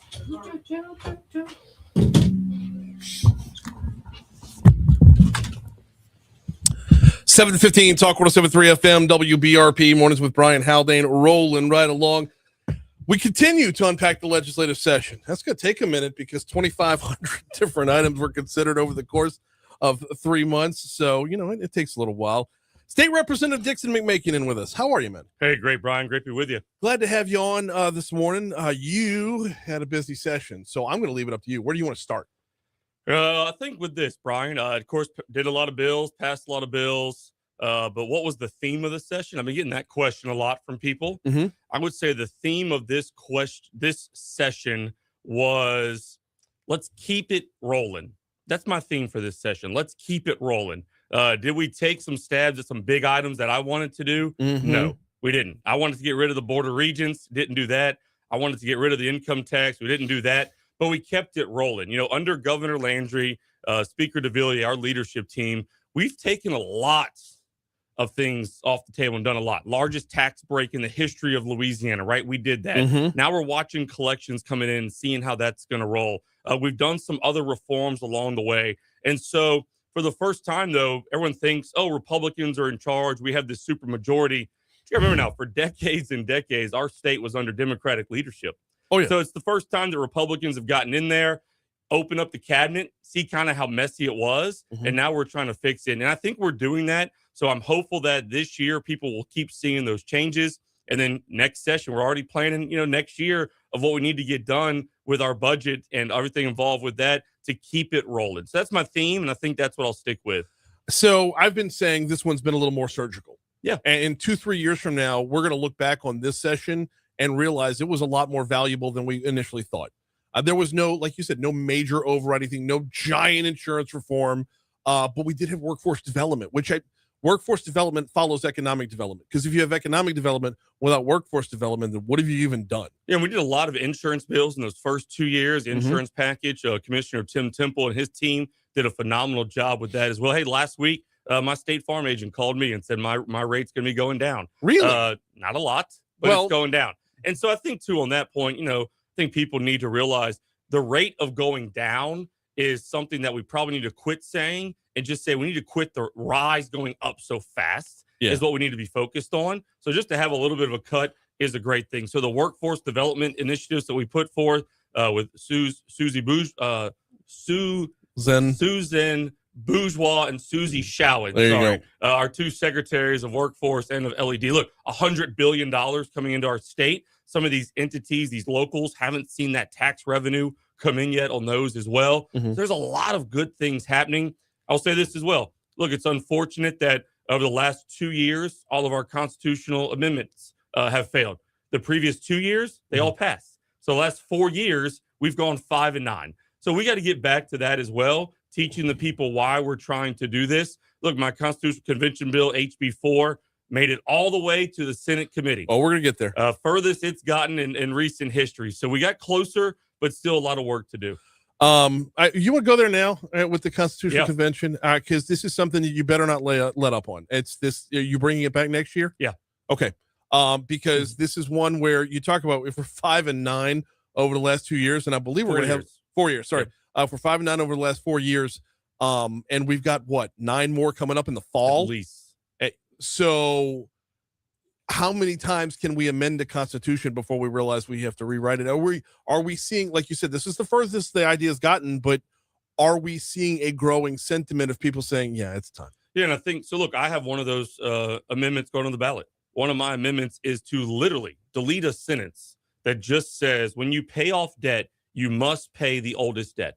How about that? That's in our Constitution. Guess what? The oldest debt is not always the best debt to pay off. As a financial advisor, guy that listens to Dave Ramsey, right? Right. The oldest debt's not the best debt, but that's what we have to pay off right now because that's in our Constitution. So that's mine. Just to delete that sentence. And right now, I'm already thinking It takes a probably not gonna constitutional pass. amendment to do that. How about that? Because it's in our Constitution. And we've done a great job using some excess money to pay off debt from years and years of neglect to do that. So, yeah, we'll stay on that. I'll be known as the Constitutional Convention guy. But, hey, I think that's what it's going to take. People realizing, why do we keep going to the ballot? Why are we doing this? Hey, legislature, let's see a plan. Let's see a convention. Let's get it done. Yeah, oldest to newest. That's how you deal with leftovers in the fridge. Right. Not necessarily charging interest and whatnot. It's smallest to largest, according to Dave Ramsey. It's get some of it off your plate entirely. But yeah, we're not talking about the red beans from Monday. We got State Representative Dixon McMakin in with us. So just from a procedural standpoint, if you're bringing back if you're bringing back the Constitutional Convention, how much rewriting of it do you have to do? How much input do you get along the way to where it's back to the drawing board? I was going to peel back the curtain on process, right? Yeah. How much input do you get along the way, and how much do you take in to say, I want to change this, or is it more about changing it for next year or selling it differently for next year? Yeah, it's a little bit of both. So, of course, last year I had another bill that had to do with the Constitution Convention. That bill only made it out of House and Governmental. So we only made it, baby step number one, if you will. And so what I did was I took the testimony from that committee. And what I tried to do was take everyone's arguments against it. All right, why are they arguing against this? What's their argument? How can I go fix that? So the next time I come to the table, that argument then has been fixed. And so then that's another thing to do now as well. I personally think the amendments that keep failing and the amount of times we are trying to amend it every time we do it is a chance for the citizens to call their legislators and say, look, hey, we want y'all to go fix this. Look, we're telling you this at the ballot. We don't trust these little changes. We want an overhaul. We want it done. That being said, it's going to take, a constitutional convention is going to take a vote of the people as well. So still goes to the people. And look, in 2027, we'll have another governor's election. I hope that Governor Landry will make that part of his platform. I hope going forward where he'll say, look, in my final 4 years, I want us to try to get this done. I think that'll be a great thing to leave as a legacy for Louisiana. Our current Constitution, over 50 years old, been amended over 200 times, tried to be amended over 300 times. And look, they wrote that one. There was no internet at the time. There was no AI. There was no social media. It was a different time. And then we got too big with it. The U.S. Constitution stayed concise, stayed tight. Ours got expanded so much. And when you did that, you just had a glorified revised statute. Yeah. Well, and there's the side note where a lot of the people who signed their names to that last one, they've served time. So, that's neither here nor there. But as time passes, what's the line from Batman? You either die a hero or live long enough to become the enemy. Yeah. Yeah. This one's lived long. The Constitution itself has lived long enough to become the enemy. Keep on keeping on, like Joe Dirt said. That's you heard that in the last segment. Fantastic. Thank you very much. We got a little bit more to cover here with State Representative Dixon McMakin. You had so many bills. Yeah. A lot of bills. Well, when you run for Congress and then you don't run for Congress, you don't have a lot of bills when you run for Congress. And then you drop out of a race. That's so good. Yeah, when you drop out of a race, it's surprising and what an honor it was that a lot of people came to me in that moment and said, hey, look, we love your leadership style. We love what you're about, bold, positive change. Will you take this on for us? Said, absolutely. Let's roll. Let's go. And now we're up to, I think, 17 of the bills will become laws. I think I'll have the most of any legislator this session. Just by sheer volume, that's ridiculous. Now, talk to me a little bit about which of those were kind of your favorites. Which would be highlighted? Which will we see in real life versus, might be super hyper local? Yeah, I think one is the Behind the Counter Protection Act. I'm really proud of that bill, brought to me by some local restaurateurs here. We did this with the healthcare workers a few years ago, right? If you go into a hospital or healthcare facility and you mess with a healthcare worker, we're going to up all those penalties on you. Same thought now with those people that work behind the counter at McDonald's, at Raising Cane's, at retailers, at the mall, at your local shops, right? What do you mean to mess like assault? Yeah, exactly. So the people, you read those stories about how someone doesn't like their burger cooked the right way and they assault that person behind the counter. And so we're providing a layer of protection now for that person behind the counter. So the Behind the Counter Protection Act, I think you'll hear more about that in the coming weeks and really the months and years as the DAs now make it publicly known that when you go into a restaurant, you go into a retail facility, if you attack that person behind the counter, just checking out your local Matherns or Calandros, right? That person is behind the counter. Sure. So if you do anything to that person, we're going to up those charges on you. Really proud of that one. Another one we did with the help of Senator Franklin Foyle. And look, what a blessing it is for me to have his mentorship and leadership on the Senate side as my senator to help me. He'll be one of 4 people, actually, that will end up serving 24 years after next session. Wow. What an incredible feat that is. Well, we've put a few more members. We're going to put 2 House members and 2 senators on the Capitol Road and Bridge District. That's to get the new bridge. Okay. And so in my lifetime, I've seen the Audubon Bridge being built. My goal and our goal is to see that South New Bridge be built as well. But we're going to put some legislators on there to give it a little more teeth now. The funding's going to come from the legislature. We're the ones that are going to be tasked with going to do that and put a little more teeth on that committee as well. And so excited for that group to get rolling here in the future as well. State Representative Dixon McMakin in with us talking about his legislative session, and we'll get back to the overall in just a little bit. But I know you had 2 bills that were addressing drag racing, basically. One of them, if I'm not mistaken, just kind of stalled out. The other, no pun intended. The other one, did it get substituted? Talk about the felony speeding bill. Yeah, it got substituted to a reckless driving one going over 100 miles per hour. Neither one of those bills made it fully through the process this year. So going to go But back. the job got done on the felony speeding one, just in somebody else's bill. Didn't Oh, it make didn't? Yeah, didn't make it either. Yeah. Okay. So got to go back, going to go reach out to, of course, the what would best practice. Now we've done that, right? We've started that process. Go reach out to the Sheriff's Association, go reach out to the District Attorneys Association and figure out, hey, what can we do really to have your support on this one, right? Reach out to the business community as well, because this affects businesses in those areas as well. I mean, think about the Garth Brooks College Drive one is the one. But there's a lot of these now that are happening in my district, I-10, I-12. That's where the idea came from. The police that are monitoring that area, right? They don't want to go risk their lives just to go give someone a speeding ticket. They're like, we need a little more. We need a little more teeth to this. So go back to them. Go back to the State Police Association as well. Talk to them. Had great support, but just in a session, really at the end of session, right, when we had to do a lot of the New Orleans bills we were handling, and then, of course, the new map bill as well. That's where we're going next. Several of the bills kind of got lost there in the weeds of how much stuff was needed to get done there at the end. So I didn't move them early because I thought they weren't needed to get moved early. So next year we'll focus on that as well. Move them early and get the support, and I think we'll get it done. We're about 2/3 of the way through the segment with State Representative Dixon McMakin, and 2/3 of the way through the legislative session. The Supreme Court just threw a monkey wrench in the whole thing. Let's talk a little bit about how much oxygen did the new congressional map suck out of the whole room. It was a lot. It was a lot, of course. We had no idea when that ruling would come down. I think if you were to ask the legislators going back to last year, what are we going to do? I think everyone kind of thought, oh, Jeff, we'll have a special session because it'll come in when we're not in session, right? They just happened to pick one of 80 days while we're there to drop this, and with enough time for us to be able to run the bill. Had they waited 2 weeks to do it, we probably didn't have enough time. We probably would have had to come back for a special. So, of course, that took up. I serve on House and Governmental. Rep. Bo Boye, the chairman of that, I thought he did a fantastic job controlling the committee. Senator Caleb Kleinpeter, who the bill started in the Senate. Poor Caleb. So I was there actually till 4 a.m. I was the one of the few House members to be there. I thought it was important to be there to watch the process, to see what it was like.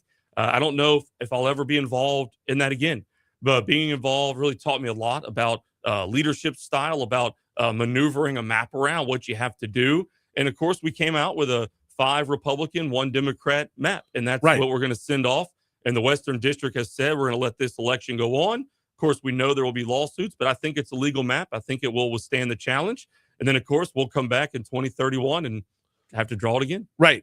Start from scratch, do it all over again based off of a new census count. And yeah, poor Caleb, man. That y'all need to learn the term previous question, because like at a certain point, all that testimony was just, we've heard this already. Yeah, but you got to let the public do it, and he let them do it, and we sat there and we listened to everybody, and I thought, and kudos to the public for sticking it out as well and coming making their voices heard, and that was great. And look, a lot of that testimony was used in the lawsuits of what people say and what they do, but that is our process, right? We have public testimony, we pass the bills, and cheers to him and Rep. Boye for their leadership. We got less than a minute to go. Okay, next year is going to be an election. You're going to run for re-election next year, I'm assuming. Yeah, I will not be running for Congress. Right. So let's get that out of the way. Not But- running for Congress, but yeah, rerunning for District 68. Yes, So, sir. but is next year's session going to be a zoo? You know, I've heard both ways. I've heard that when people going into an election year, they don't really want to piss anybody off. Mhm. So sometimes the bold, positive change mentality dies down. And I said, you know what? I'm just not built that way. So we're going to go for it. And we look forward to running the race. No, I'm all in favor of stacking the resume in the final hour. That's where I'm at. He's State Representative Dixon McMakin. Always appreciate the time. Thanks, Brian. Here's news. Yeah, I fully expect. Thing was incredible. Oh, thank Were you. you reading it? Yeah, I was reading it. Oh. And I've seen Joe Dirt. Oh yeah, no, I I was like, my guy knows that movie like I know The Godfather. I know about 90% of it. I had it in front of me. Yes, I know about it, but I had it in front of me just to be sure. That's every So- 4th of July, every New Year. Oh, dude, I've got the it pops up. I have a Joe Dirt 4th of July shirt. So I think I'm gonna have to rip that for our That's- reels today. yeah, That's gonna Oh, be that's the a one. good one. yeah. That's gonna be the one. Well, especially 4th of July. I mean, less than a month away. Hey, guys. Yeah. Y'all have a fireworks sponsor yet? I mean, you know that. No, yeah, we need that We should have ripped it. down on the river, man. Let's go. Thanks for having me. Always Appreciate it. Always. Is Senator coming in or she calling? She's here. Oh, she's here. Okay, Yeah. there you go. My buddy Kyle was doing a thing for Flag Day, and I was like, "Well, she's coming in for that. Let's recap the session as well." Good morning, Mom. I'm sure she'll have the Yeah. same thoughts I Hi, had. Dixon. Thank you all so much. Have a good Fourth. When's your next? Oh Lord. He caught it. Oh. When's your next? If When's you went up or Mornings down? without Brian Haldane? Oh, all next week. Okay, so Next normally- week? Sorry. Yeah, no, I asked him first. Next Yeah. week I'm out. Yeah, I know. Yeah. So normally when I do Louisiana Travel Association, I'll take that file because I'll do 2 shows on Wednesday and take Thursday off to come back home. Back then you would be my first call there, but this year it overlaps with Legislator, which I assume you're going all 3 days. In August, yeah, it's a whole new deal. You talked to Will Green about it, Yeah, well, I'm doing my show from there on Thursday afternoon and Friday morning. but it's like a whole new setup this year. Yeah. Like, A it's day gonna- for Lobby, a day for Adam Knapp, and then the Friday's gonna be the normal It's Friday. going to be the new. Will's going to. Other states do it this way, where it's like, all right, session ended. This is like, all right, we're done with that one. Let's start focusing on the future now, kind of deal. Yeah. You know, like not do these meetings in December and January when it's too late. Not too late, but let's start it now. Yeah. And I was like, dude, I love that idea. Same. Absolutely love it. Look, I mean, it's the way I map up my calendar. By the time legislative session hits, you know not only what's going to be on the docket, but you know what's going to pass. You know what's going to be popular because you find out. This is the way I break down the calendar. Legislator, I find out what got missed, and people are pissed that it got missed. Mm. Washington Mardi Gras, I find out what they want to carry the next time around, Mm. and then you got Lobby and Pelican Institute are the tune-ups to where this is what hits paper.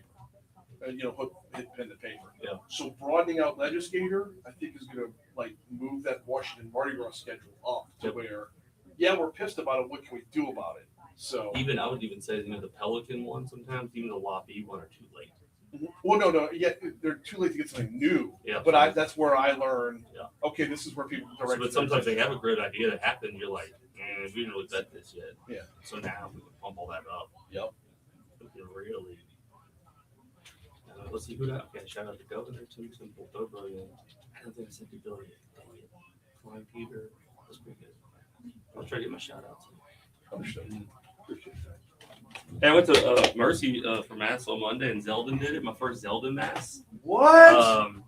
There was a little bit of that Latin up in there. Yeah. I need to tune up on my Latin. Josh has got it going on, man. So, I do want to tell him. I was like, man, you talk a little fast. I just want to tell you. He does. He's very procedural. Yeah.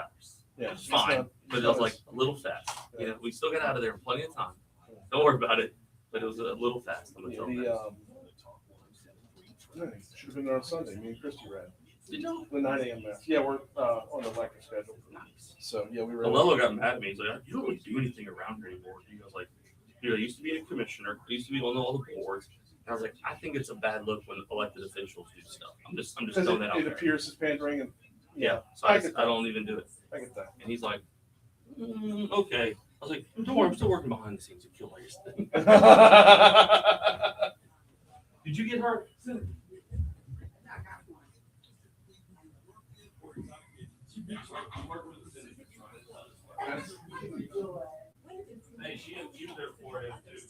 Yeah. Yeah. For the redistricting stuff. So y'all were out of your minds. And then we were all back at it the next morning at I had finance the next morning at 8:30. Did you go home or did you just nap in the office? We were close, but Oh, yeah.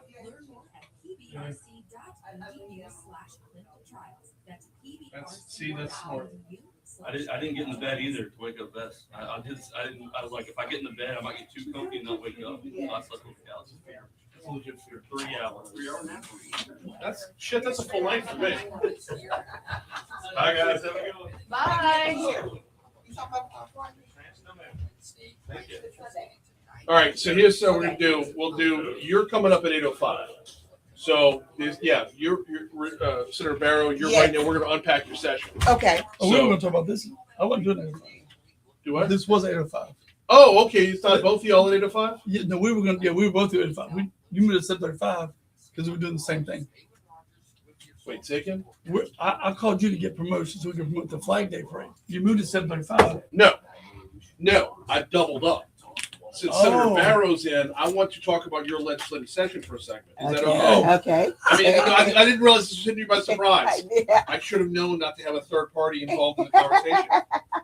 No, I wanted to, because we're just unpacking the session left and right, so I want to talk about the work that you did and whatnot. Okay. If you're not cool with that, we could just move this Flag Day segment up and call it that. Okay. How long will that be? Because I didn't bring my notes. I hope I can remember most of what I need to talk about. 10 minutes? Yeah. Okay. Okay. Can you wing that? Yeah, I think I can.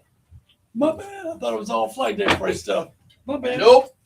I'm like, because she's the Flag Day person. So I was like, oh, I'll promote that. We're going to figure it out as we go. So I'll just sit right here and wait till. Yes. Yeah. So we'll do this, and then Brie Lynn and I will do our This Day in History, and then we'll do Flag Day. Okay. All right. Whoop. You got it? Yes. So we are doing Flag Day together, right? Yeah, be Yes. careful with the chair. The Yeah, the okay. chair tends to No, scooch on We're people. doing Flag Day together, though, right? You and Kyle? Yeah. Yeah. Okay. Yeah. All right. You be a little longer than you thought, Senator. Yeah. I'm sorry about that. I thought I made things. I thought I was as crystal clear as could be. That's on me. 737 Talk 107.3 FM WBRP mornings with Brian Haldane rolling right along. We're going to keep those legislative breakdowns coming with State Senator Regina Barrow in just a quick minute. Do need to remind you about Guarantee Health, Guarantee Health Solutions. You'll find them online at guaranteehealth.com. If you run a medical office, we're talking anything from an urgent care to a full-on hospital. We're talking anything from a primary care office to specialty services. If you run a medical office, everything needs to start with your relationship with your patients. From there, it can grow. So is the front of the house talking to the back of the house? And is it all based off of the bedside manner and building actual relationships with your patients? And then utilizing those relationships to grow more relationships. That's how you build the business. Rachel Fricky is the owner and founder of Guarantee Health Solutions. And this idea of hers was born out of a really disappointing experience throughout a family tragedy where the medical end of it just felt very transactional and cold. And she said, there's got to be a better way. And turns out the better way when it comes to treating people better is the better way to do business overall. Learn more at guaranteehealth.com. All right, we're moving from the House side to the Senate side. State Senator Regina Barrow is in with us. How are you this morning? I'm doing great. Thank you so much for having me. No, glad to have you on here. First things first, I need to apologize because I don't think you've been on the show before. No, I have not been on this show before. No, so we need to make that a regular thing. We need to get you on, get you in that regular lineup. I try to talk to as many legislators as possible, especially when it comes to my own, because I live in your district. You live in my district? I live in your district Oh and, my God, and we Vanessa's absolutely district. have to be on here more often. Nah, I completely agree. I mean, I'm in Sherwood. Okay. So yeah, it's and Representative LaFleur is on regularly. So we'll make that happen on a more regular basis. Yes. Let's get started though. The legislative session that just ended. Give me your 10,000-foot view takeaways of what went down and how things went. The session started off a little slow, right? And then all of a sudden, it really speeded up. So this was a full session year. This was 85-day session. This is our regular session. It was not a fiscal session because fiscal sessions are normally a lot shorter. And we had more than 2,500 bills filed, and 900 of those bills were actually signed into law or being sent to the governor to be signed into law. So we accomplished a lot. We had a lot on our table, but everything really turned to me when the decision came down regarding the Calais case, and we really picked up speed and things really turned and went kind of sideways. Kind of sideways. I don't think you'll find a political side of the aisle that doesn't think it went sideways. I mean, that's absolutely. that is a bipartisan sideways, to be sure. The train went directly off the rails. Yes, it did. So talk to me a little bit about that process, because it's got to be overwhelming to have that much. It's like drinking from a fire hose. It's you to be able to absorb that much public feedback, that much comment, like to try and hear. We were just talking about with Dixon or Representative McMakin in the last segment. There's just the hours and hours of testimony. I don't have that kind of patience. I feel awful for Caleb Klein-Peter because it's just another 3 minutes, another 3. It just talk to me a little bit about having to absorb all that. It was a lot. And so let me add a little bit more context to my particular situation, because I currently do not serve on Senate and governmental affairs. But my colleague, and we are still praying for him and his healing, Larry Selders, he did, but he immediately took sick. And so we had to replace somebody from the Baton Rouge region to serve in his place. So all of a sudden I had to kind of like catch up. Right.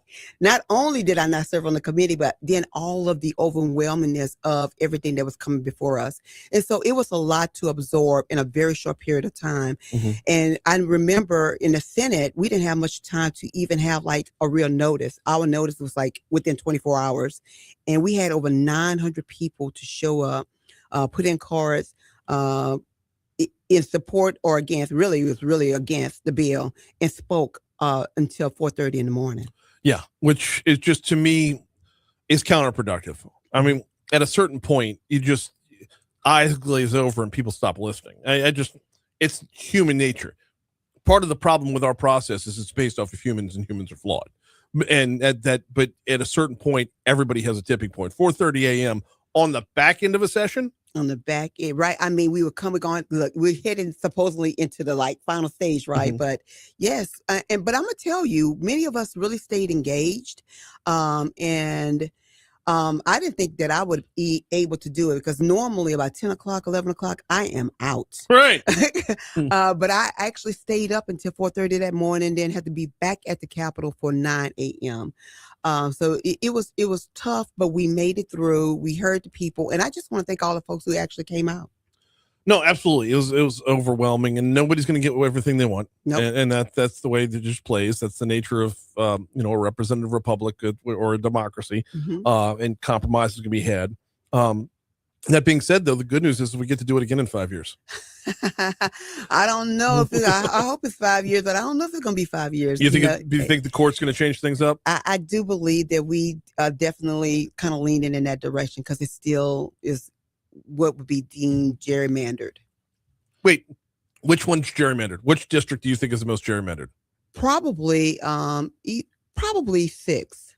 Okay, but 6 is a lot more compact now than it was when Congressman Fields got elected. Yeah, well, it's really funny, because one of my colleagues kind of gave this analogy. They said, before it was kind of like going straight up. Yeah. But now it's kind of like this, the folded arm. But it still kind of have the same kind of tenets. Okay. Yeah. See, I'm of the argument that the most gerrymandered district we have is 5. Because there's spots in 5 where if you want to get from one side of the district to the other, you got to leave the state. Yeah. It is contiguous. Yes. Technically, it's contiguous. Yes. When the state goes from horizontal to vertical, that you get a little wedge right there you can sneak through. Yeah. But if you want to go from Bogalusa to Monroe, you're probably cutting through Mississippi. You probably are. So I would agree with you on that. And I know people look at Congressman Carter's district and say, well, it's gerrymandered because it snakes up the river. Yeah, but the river is something that we have in common. It's a common interest, which is part of the equation. So, and plus I love having him on my show. So I want to keep him in the Baton Rouge area a little bit. So That's just my own thing. All right, let's get around to some of the stuff that you got tackled and did during the legislative session. Specifically, what is the Boulevard at Harding Special District? What does that do? So that is an economic development engine, and I'm excited about that because we're bringing in the North Baton Rouge area a grocery store, something that's long overdue in that community that we have not had for more than 3 decades. Okay. So it is going to be the beginning of a extension of economic growth, starting with the grocery store that's going to actually build out to something much bigger and greater. Like what? Like stores, things that people need, because there are a lot, unfortunately, there are a lot of things that are missing as a result of the lack of economic growth in North Baton Rouge in terms of access to I would say phone companies. You have to drive on the other side of town. Even have to pay your bills at certain places. You have to drive on the other side of town. So all of these things are going to be much closer. Food places, which we don't really have many restaurants in North Baton Rouge. So I noticed that over the weekend. Daughter had some basketball out at Southern. Yes. So we were right there off of Harding. And had a little break in the middle of the day. It's like we're going to grab something to eat, and it's like, what is there around here? I think there was like a Empire Wings and a Jack in the Box. Yeah, that's right. Yeah, That's that right. was about it. So That's right. So we're going to add more food places, just more amenities that are needed for any community to really grow and thrive. So this proposed grocery store. Yes. What is going to be do we know how Harding at what block? Where is it going to be? It's actually going to be, so if you're familiar with that Harding territory, it is going to be kind of somewhere behind that IHOP. Okay. Yeah. Yep. Yeah. Behind the IHOP. Do we know who yet? Because I know when it comes to economic development, everything's always hush hush. But do we know who yet? Not finalized. Not finalized. All right. Well, let me say, I'm not at liberty to say. That's fair. Yes. That's fair. I have Susan Bourgeois on the show all the time. I know economic development is always zipper tight. Yes. I get it. Yeah. Now when it comes to using the grocery store to spawn more business, how do you get from point A to point B right there? Because that to me, that is a chicken and egg situation where nobody wants in until they see success, but nobody can see success until they get in. And so one of the things that I love that the developers have done is they have actually really put together this really nice footprint of what it can look like. And so people are kind of like reimagining the entire area. And as a result of that, we have people that are contacting them who say, hey, we want to be a part of this. We want to have a medical center here. We want to have eyeglass place here. We want to have blah, blah here. And they are contacting them because they see the vision of what can be, because it's off of major corridors. You talking about right off of the interstate, a major corridor of Harding Boulevard, a major corridor of Scenic Highway, a major corridor of Plank Road. So all major corridors, easy to get to. Okay. Right from the airport. When you start talking, but like Harding near the airport is one thing. It's just the spreading out is the difficult part, making it more than just 1 or 2 blocks. Yes. So that's where you want to see the growth come in. By the way, for those when Senator Barrow, I just assume that everybody knows where that IHOP because it's right there by there's a couple hotels that are by the airport. Yes. And then if you're looking at those hotels, the IHOP is just to the left. So it's not too far up. It's in between 110 and Plank, basically. That's right. All right. We got State Senator Regina Barrow in for just a couple more minutes on the legislative session.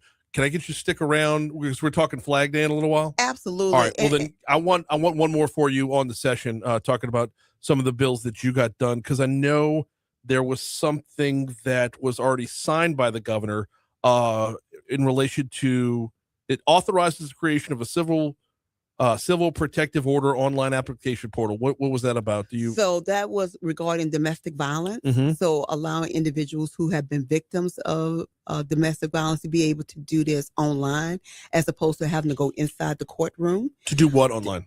To be able to sign a protective order online, to be able to do it online rather than having to go and show up at a courthouse to do it. Many individuals felt threatened. I would imagine, especially in the moment. Yes. And so this will give them more protection to be able to do this in their home, at a library, wherever they have access to a computer, to be able to do that online, as opposed to having to go out publicly and do that. This is just one of those ones. It's amazing this wasn't already the way. Yes, it's on the way, and I'm so excited about it because this is a new trend that's happening across the country. Yeah. Which is actually making sure that those victims or survivors are better protected. She is State Senator Regina Barrow. Hang tight for just a little bit. We got to knock out this day in history, and then we're coming back talking Flag Day. Right now, here's your money now. Okay. Kill, Mike's.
$7:55 Talk 107.3 FM WBRP mornings with Brian Haldane rolling right along, keeping Senator Barrow in studio and bringing in Kyle Callihan as well.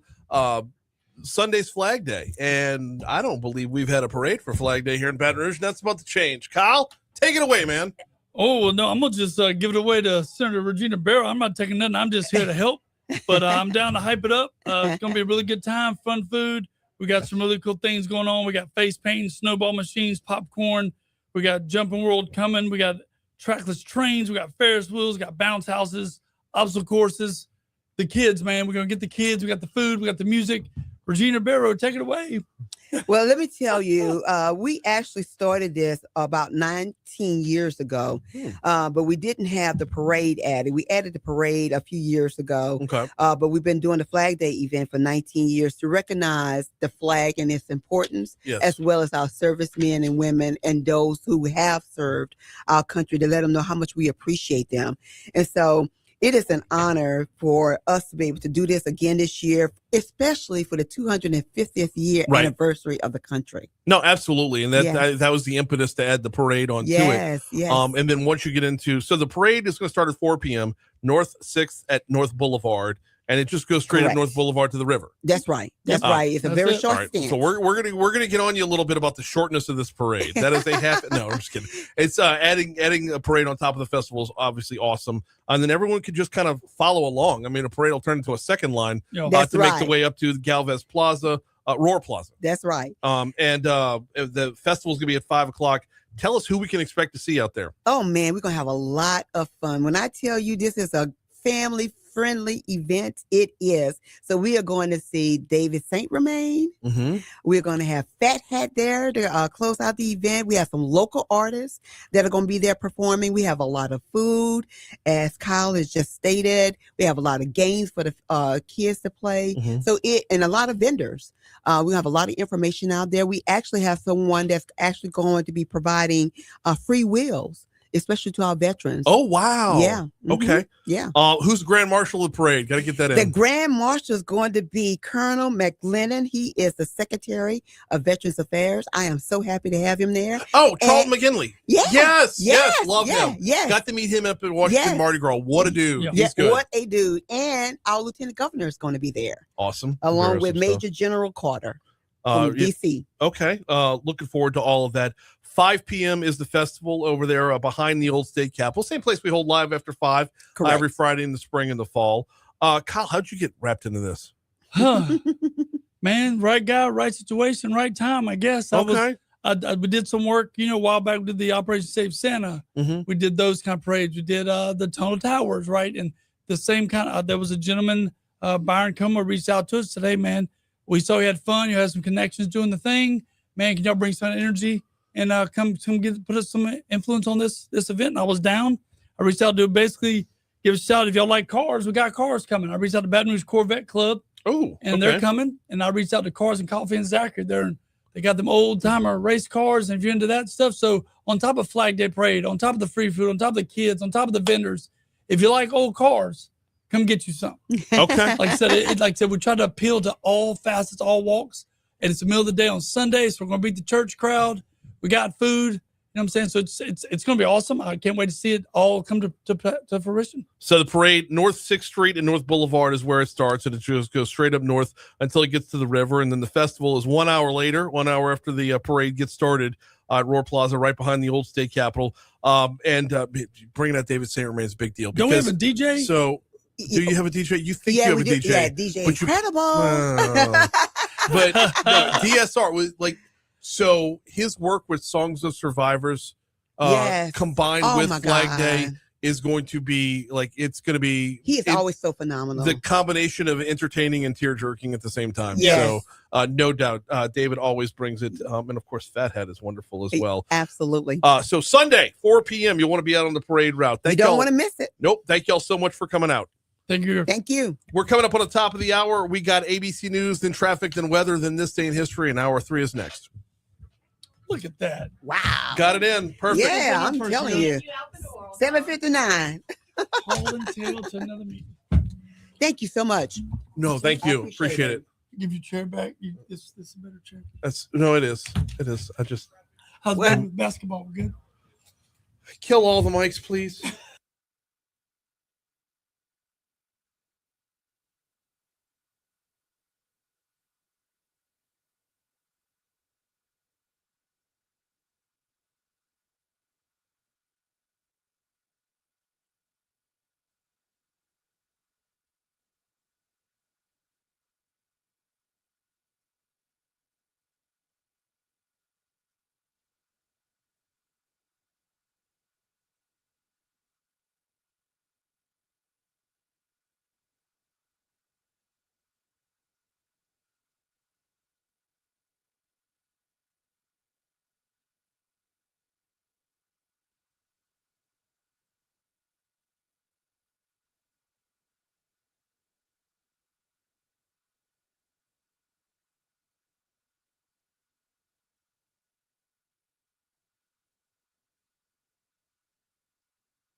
806 Talk 107.3 FM, WBRP. Mornings with Brian Haldane, rolling right along.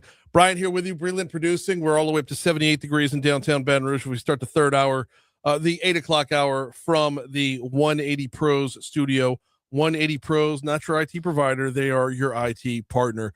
We've got a busy hour this hour. Congresswoman Julia Letlow at 8:35, little DC Current presented by LABI. Coming up in our next segment, we're going to dive into the Public Service Commission race. We've got Chris Justin going to be in house. He was the one we were talking about all last week with the Service Your Poll video. We'll play it back to start off the next segment, which means that right now we got to get after it. Top stories in no, this day in history. Let's go.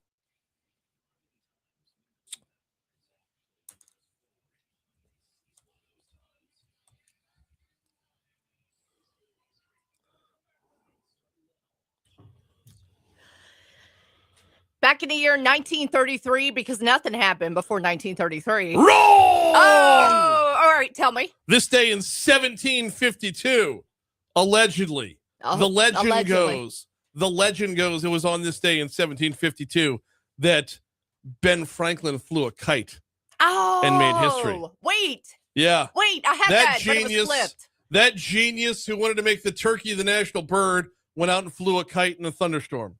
Oh my gosh. Yeah. All right. In the year 1933, Clyde Barrow and Bonnie Parker flipped their car into a ravine, which caused havoc for all those years. And then did that. Parker suffered serious third-degree burns from the accident. That would affect her for the rest of her life. Okay. Let's see. 1935, Alcoholics Anonymous was founded in Ohio. It's notable because apparently 2 million people are in the recovery program. Great for them. 2 million people now, or when it first got started? No, I would say now. When it first got And started. when did it first? 1935. Wait. Prohibition ended in 33. That's what I'm curious about. So Prohibition ended, and less than 2 years later, people are like, we got a problem. I didn't even think about that. That's, yeah. So for 2 whole years, we're getting slammed. Yeah, just from December of 33 until this day in 1935, people were just like pounding booze. Right. Somebody woke up one day and was like, boss, we got to start this program. Yeah. Like, we got to get right. Yeah. Somebody woke up, went home. Thought about their life. Where are my pants? My God. Smashing Jägermeister at the old pub. Right. 1963, President John F. Kennedy signed the Equal Pay Act, a landmark law aimed at reducing wage discrimination based on sex. 1972, Elvis Presley recorded a live album at Madison Square Garden, one of the most famous live recordings of his career. That's cool. And here's one for you, Brian. Yep. 2007. This is where you're going. I'm doing it. All right, you do it. Because it was on this day in 2007 that people got really mad at HBO when their screen went to black at the end of the last episode of The Sopranos. Sopranos ended on this day in 2007. I can hear the heartbreak in your voice, Brian. I know. Notable birthdays. Are we ready for it? Uh-huh. Judy Garland, 1922. I'm trying to read my. Oh, Kate Upton. So sorry. Model and actress who rose to fame through Sports Illustrated covers. Her birthday is also today, 1992. Who else you got? Let me scroll up real quick. I apologize. I was doing 3 things at once right there. And on the birthday front, sorry, I got to scroll up to scroll down. Sasha Obama today. The youngest, the younger daughter of former President Barack Obama. She was born in 2011. I've got Elizabeth Hurley. 2001. And Faith Evans, both born on this day.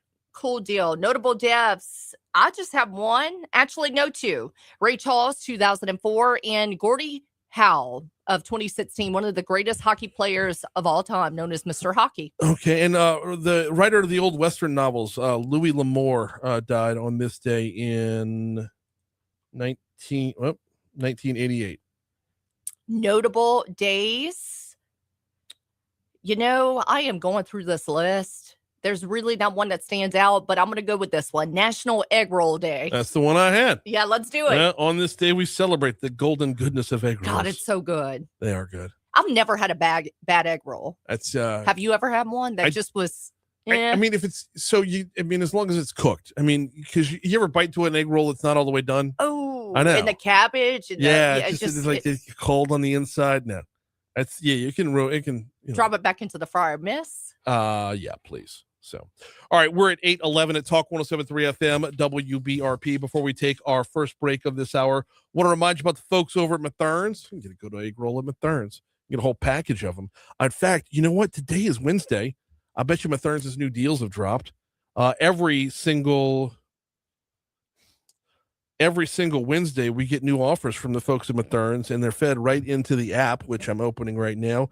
Deals of the week. Oh, it is grilling season, y'all. Kingsford Charcoal's $1 off starting this week. That deal will be available for 1 week only. You hit up the Mathern's Rewards app, clip that coupon, and when you check out, they add it all up for you. So you can add the charcoal to the paper towels that are 50 cents off, and the 24-pack of bottled water that's $1.50 off. And what else goes along with firing up the grill? The bomb pops are still 50 cents off for a 6-pack.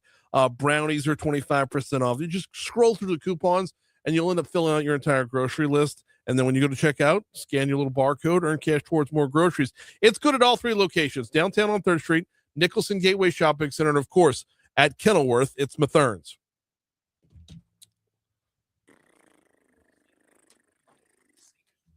All right.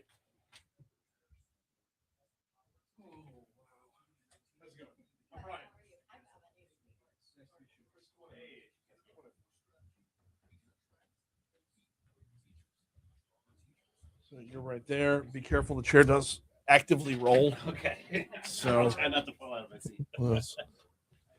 It seems shocking on what's going on here. Oh yeah. So we're gonna play the video before starting in. So Got my phone on airplane mode, so all good.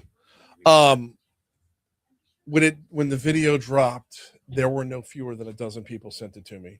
And they're great. like, I assume you're talking about this in a show tomorrow. And I'm like, I didn't even know about this. But now that I've seen it, hell yeah, I'm talking about it. Awesome. So, oh yeah. I'm so glad to hear that. Yeah, I didn't look up the latest stats, but I think it's something like 480,000 on Instagram. Yeah, a ton of people watch on Instagram. TikTok's like 80,000 or something views, and like 15% of the views are sharing it too. So that's the thing. It's like that's how you make it viral. Is like people want to share it. Yep. Man, I'm surprised that number's not bigger on TikTok, because it was that. Yes, you're in Louisiana, and yes, it's about Louisiana, but that's the kind of thing that's funny everywhere. Oh, people are sharing it all over the world. So, someone submitted one. I forget which country it was. A lot of people in Australia that are very dedicated. Really? Yes, they're very dedicated to the conversation. Believe it or not, Australia, huh?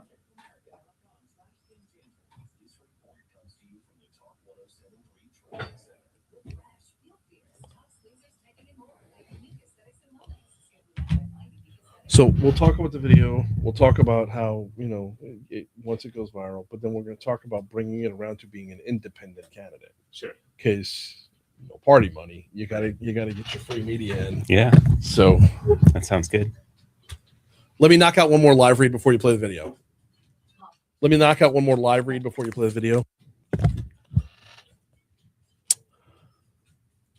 8:14 Talk 107.3 FM WBRP mornings with Brian Haldane, rolling right along. Before we dive into our next topic, I want to remind you about the folks over at Neurojust, neurojust.com. You'll find them on Blue Bonnet Boulevard. I'll send you online though. NEUROJUST, neurojust.com. If you're battling with anxiety or depression, or a loved one is battling with anxiety or depression and have been treatment resistant, meaning the sit down talk it out therapy doesn't really take, you hate the way you feel on the antidepressants. I mean, there's commercials now for pills that make the other pills work. If you want to get off of that train and try something different, transcranial magnetic stimulation is what they specialize in over at Neurojust. And think of it like this: it's physical therapy for your brain. Okay, if you roll an ankle, you could take pills to make the pain go away, or you could fix the ankle. Similar comparison. You can learn more at neurojust.com. I would check it out. It's a transcranial magnetic stimulation. They call it TMS therapy. This is what they specialize in. And oh, by the way, they will work with your insurance company to make sure it's paid for. Check out more at neurojust.com. All right. I guess it was about a week or so ago, maybe a little bit longer than that, not much longer than that, where we got hold of so many people sent me this video about it turns out it's about a guy who's running for public service commission as an independent candidate, but sometimes the virality of a video trumps even the candidacy, and this thing went wild. Do you have a leaning pole? Has it been sagging over time and you don't know what to do about it? Are you worried that your pole is going to let you down when you need it most? Every pole is a little different, and you can imagine that some amount of lean is okay. But as an engineer, I needed to know, when do we have to service our leading poles? So I looked it up. And surprisingly, there are no standards for when our poles need servicing. The Public Service Commission was asked to create them 7 years ago. But Louisiana loses power way more than our neighbors, even when you ignore the hurricanes. A little wind and some rain is all it takes to shut off our lights. Now, I'm fortunate to have had my pole last serviced 219 days ago, but most people aren't so lucky. I haven't had my pole serviced in 23 years. I'm not a complainer, but my pole has needs. Truthfully, I haven't even seen my pole in a long time. I got half of mine to service my pole myself. I don't need a plethora of poles. I just need one reliable pole that gets the job done. When utilities don't spend servicing our poles, they keep this profit. $7 billion in storm damages later, and no one's been held accountable. That's why I built servicemypole.org. Upload a picture of your leaning, rotten, untrimmed pole, instantly get a score assessing how bad it is. We're building a leaderboard of the worst poles in Louisiana. Show me yours at servicemypole.org. I'm Chris Justin. I'm running for Public Service Commissioner. Join us. Tell your utility, service my pole. Service my pole. Service my pole. Service my pole. I just want y'all to service my pole. I wish they would just service my pole. When I'm your commissioner, I'll make sure that they service your pole. Thank God. And by the way, I'm an independent. I don't answer to any political party, and I'm not taking any money from utilities. Servicemypole.org, talking about utility poles. And that's it. That's all we were talking about right there was utility poles. Yeah, you fill in the blanks. That's Chris Justin is running for PSC. Welcome in, man. Thank you for coming in. Thank you for having me. Because first of all, I mean, your district is actually more New Orleans than up here for sure, but it moves around. But its home base would be New Orleans. Yeah, there's it's actually not as much of New Orleans as you would think. It's Southeast Louisiana, but most of New Orleans is in District 3. Okay. So, I travel a lot in the North Shore, Jefferson Parish, Tammany, Tangipahoa, Washington, Plaquemines. There are, number of parishes, 10 parishes. So the district itself, it does cover a lot of ground, but the needs are kind of the same everywhere you go. But one of the things, and we'll hopefully get around to this, is that within that area, you're talking about more than a handful of different utility companies to have to chase down. We'll get to that in a little bit. There's no way we don't start with the video. The video is the thing right now. Your candidacy we'll cover, sure, whatever. Let's talk about the video. Let's talk about the video. You are running as an independent, and if you're running as an independent, you can't lean on party dollars because they're just not there. Yep. But you have to break through the noise. What got you on this path? I woke up in the middle of the night thinking about leaning poles and thinking about how utilities have... Leave that on a tee for me, man. Come on, jump in. Yeah, that's what we're talking about, right? This has been an issue for years, right? Utilities have known about it for years. They've ignored our maintenance for decades. Mm-hmm. And people have complained about it. Someone died when a leaning pole fell on their truck, but they're sitting in their truck. Right? It's a serious issue. And the way that utilities have gotten away with not addressing it is by making it incredibly boring. So I thought to myself, what if we just made it the opposite of that? What if we made it hilarious? What if we made utility regulations something that people would want to share? Right. What would that look like? And this idea gripped me. Everyone told me it was terrible. And I'm like, no, this is what we're doing. This is, this is the campaign. Who told you that was terrible? I mean, that's... oh, no, okay. I mean, people didn't see the vision, right? They didn't think that I could play it straight, which you have to. You have to play a video like that completely straight, and then people fill in the blanks. Well, I mean, because let's be honest. Most of our advertising is overrun with clinics that specialize or pills that specialize. I mean, we're hit bludgeoned over the head with it on a regular basis. So this was so instantly, like, seamlessly injected into what we would expect to see otherwise under different meetings and whatnot. And it just, This is such a home run. That's exactly what I was going for. All right, let's talk about reaction to it. Sure. Translation of, yes, the joke is funny. Yeah. The video is well done, but did it hit home? It did. You know what?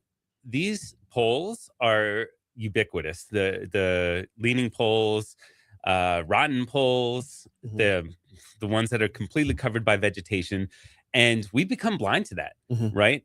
I can't tell you how many times I hear now that, man, there's a pole right by my house that's like this, and people have just been used to driving right by, not thinking about it, and now people, whenever they see one of our failing infrastructure, they think of me, which is exactly what I want, right? I can fix this, right?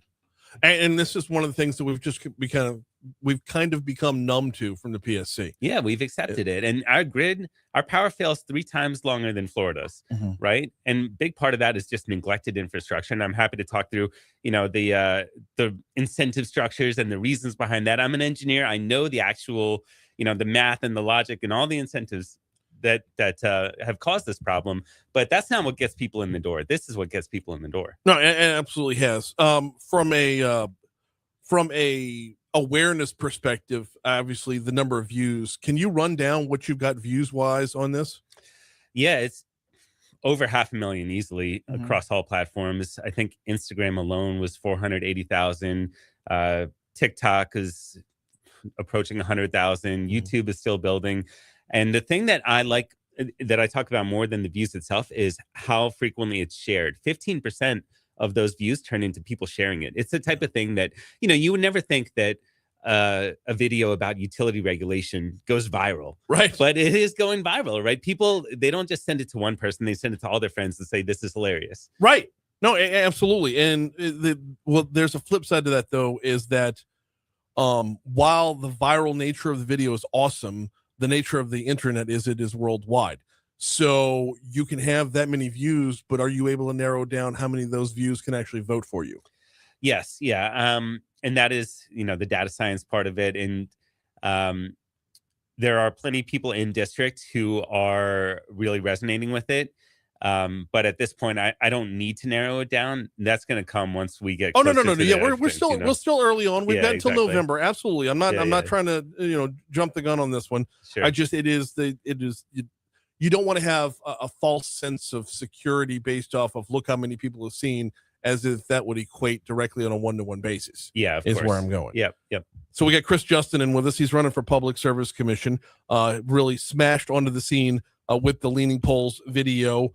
Can you share with us what other ideas might be in the pipeline, if you will? To what? No, let me re-ask that question. As the campaign moves forward, and we're almost midway through. Well, we're about a third of the way through June. You've got through November.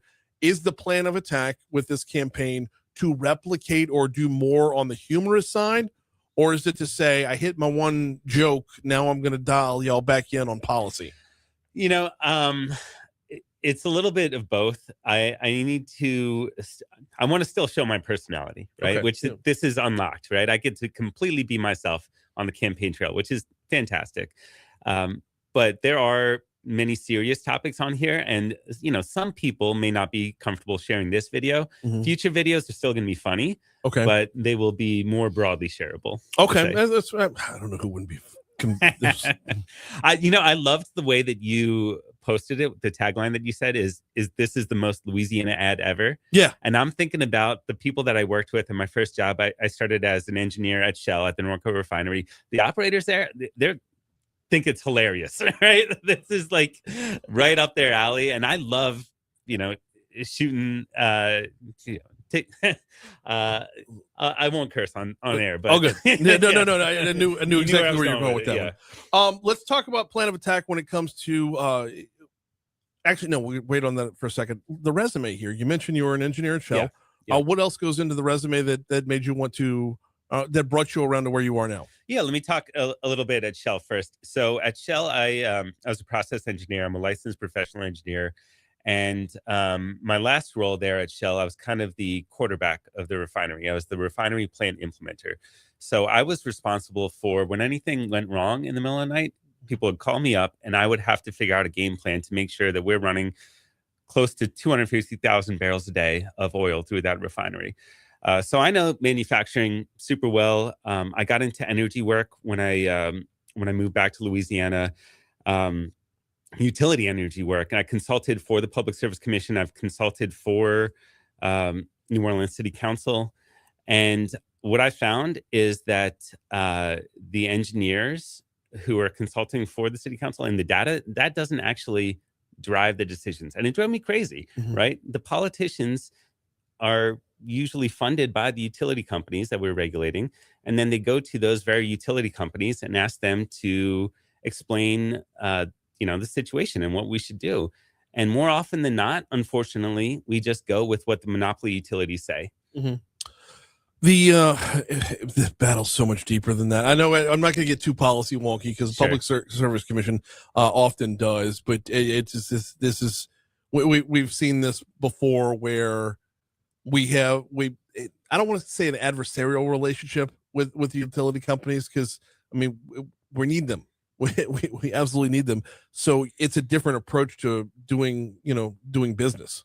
It is, yeah. And them being monopolies, they have a fiduciary responsibility to their shareholders to extract as much value as they can from us, from ratepayers. That is their legal responsibility, right? And the only thing stopping them is the Public Service Commission, right?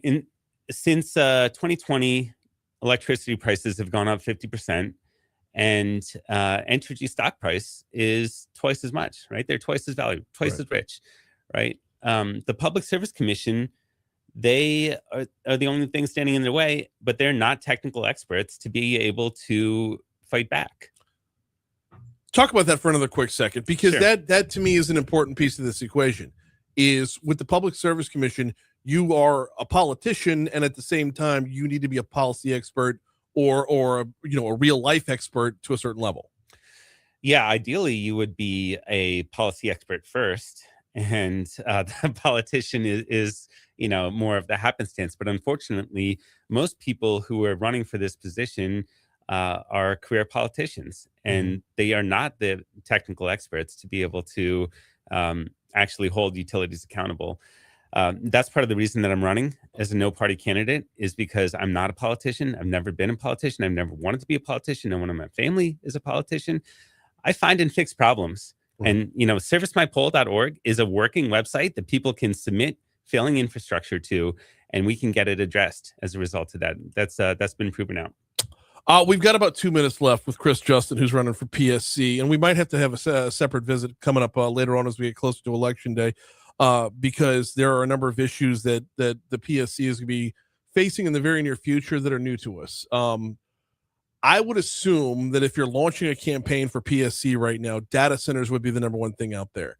You went with polls, which is like tried, true, and simple, seemingly simple. Yeah, should be an easy fix.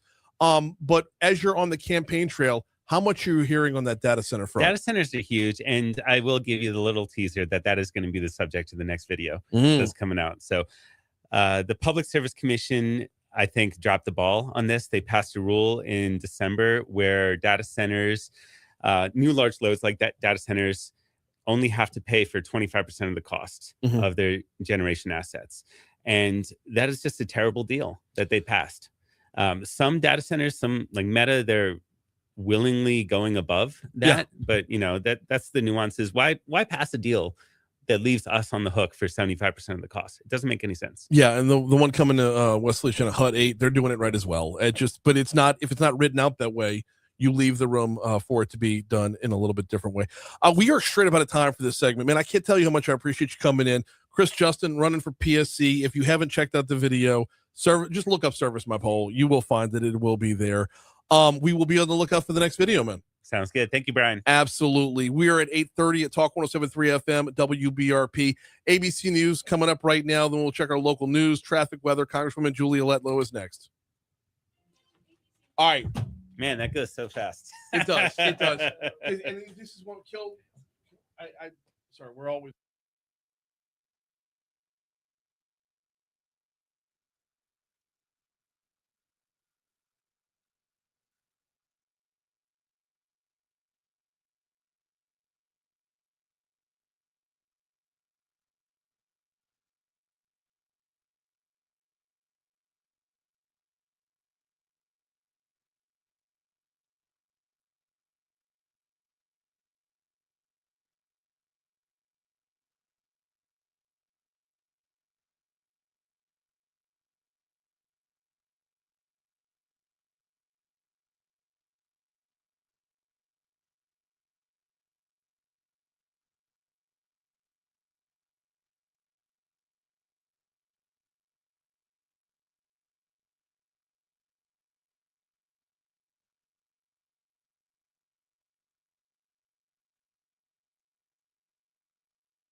Yeah.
Where's she at?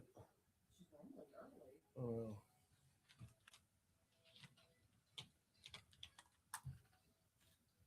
Hey, I'm gonna forward you. Well, there's no time.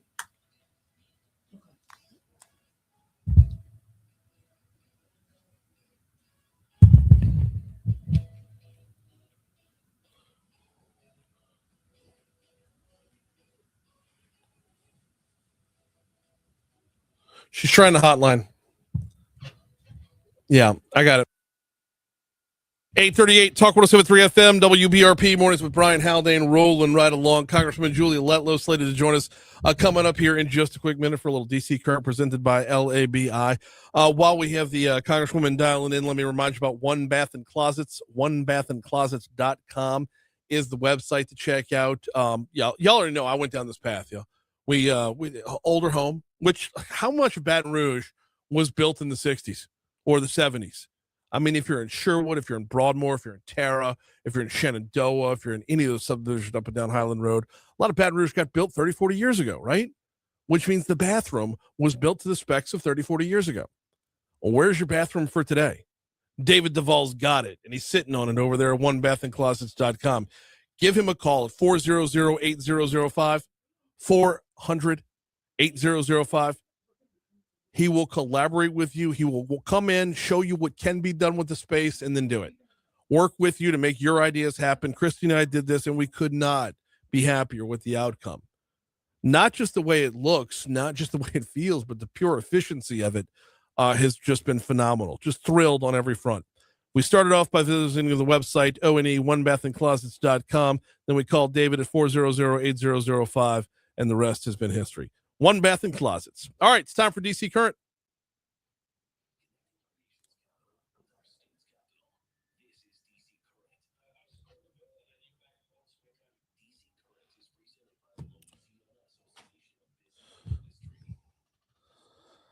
Congresswoman Julia Letlow on the hotline right now. How are you? Hey, Brian, I'm doing great. How are you? I am doing very well as well. I don't know if I should start with business or yeah, we got to start with business. We'll okay. Just to give the tease, we now know what high school Julia Letlow looks like. Getting back around to that in a little bit. Let's start off with we have ICE, we have Homeland Security, we have funding. Tell me about it. Oh, finally. Okay, so yesterday we passed the immigration enforcement bill. It's called the Secure America Act, which now goes to President Trump's desk to be signed into law today. I'm so grateful. It continues our good work to secure the border. And we all know what happened under President Biden's watch with millions, I would argue 15 million of illegal immigrants coming across an open border. Unfortunately, Brian, Democrats are refusing to fund any border security through regular appropriations, which is the way I prefer to do it. And you probably remember us talking about shutting the Department of Homeland Security down for far too long this year. So that means we're having to use reconciliation, which is a different tool procedure in which Congress can pass budget bills without having to worry about the filibuster. So this measure funds ICE and Border Patrol for 3 years. This money will keep immigration enforcement efforts operational. It'll pay our federal law enforcement and fund border security technology. So I'm happy we finally got it across the finish line. No, absolutely. And yeah, the shutdown of Homeland Security. I mean, all things considered, it's just a bad idea when the rest of the world, there's so much conflict going on around the world that you don't want to have. Forget about ICE. Homeland Security shutdown. And there's so many different things that are intertwined throughout the federal government to where, because you're mad about immigration, you're going to shut down TSA at the airport. That just didn't make sense. So putting together the money to get it all back up and running, that is no small task to accomplish. Right, exactly. And we usually do it every year through appropriations, which is the proper way to do it. But the Democrats were throwing a fit because they can't stand President Trump, and this was the only tool that they had, and that's really unfortunate because just like you said, it put our national security at risk. So I'm grateful that we finally have funding back in place. It'll be signed into law today. Very good to hear. From the press release, Representative Julia Letlow is introducing legislation obtained exclusively by the Washington Reporter that would allow teachers to spend more time educating students than on filling out paperwork. I want you to get in the nuts and the bolts of this bill in just a second, but this here in Louisiana is, Dr. Cade Brumley has had this trend, this mantra of let teachers teach. This feels like a natural offshoot of that. Tell me about it. Yeah. Amen to that. And administrative burdens in education are at historic highs. Dr. Brumley can tell you all about that. I hear about it every time I talk to teachers and administrators. So this was a no-brainer to file the Students Over Paperwork Act to codify a request that President Trump already put in the budget proposal to reduce federal paperwork requirements for the Department of Education. So this bill would exactly what would it do? It'll extend waivers to paperwork, specifically in special education. I'm so proud of our special education teachers. I want to make sure that they can spend even more time in the classroom teaching instead of burdensome paperwork. I mean, it's a mile high, Brian, and states would have to opt into this pilot project to receive the waiver. When we were talking to the Department of Education, a lot of states weren't opting in because they thought, hey, maybe in 4 years, this still won't be around. So that's why we want to codify this in the law so teachers know, hey, we really are going to make this easier and less burdensome for you. We're going to let you teach, send more power back to the states so that they can do their job and less oversight from the federal government. So again, this goes back to Secretary McMahon's promise that we're going to send more power back to the states. I want to be a partner with her in the administration and make it less burdensome for our teachers who, as you know, and I don't want to speak for you, but I think you agree with me, our teachers are our heroes. We need to give them the respect that they deserve and let them get back to work. So you do know you're talking to the son of a teacher. So yes, absolutely. Yeah, that's. I thought you might like that one. Yeah, no, I always appreciate that. And my mom does as well. And then it's to that extent, my wife was a teacher as well. So this is education is a priority in the Haldane household, to be sure. And seeing efforts being put towards actually educating versus filling out the paperwork saying you were educating. For those on the outside in, just a lot of background goes into, a lot of research goes into before a bill is written. So for those on the outside in, give us an example of like where teachers are spending their time, quote unquote, paperwork wise. I mean, lesson plans on the front end or accountability on the back. I'm air quoting accountability. Lesson plans on the front end or accountability on the back end. Both. I would definitely say, and so this just encourages states to sign up for this pilot project, and then the Department of Education will work with the states to determine exactly what federal paperwork is redundant, what's too much, and then what can be done away with. So it really is a pilot project.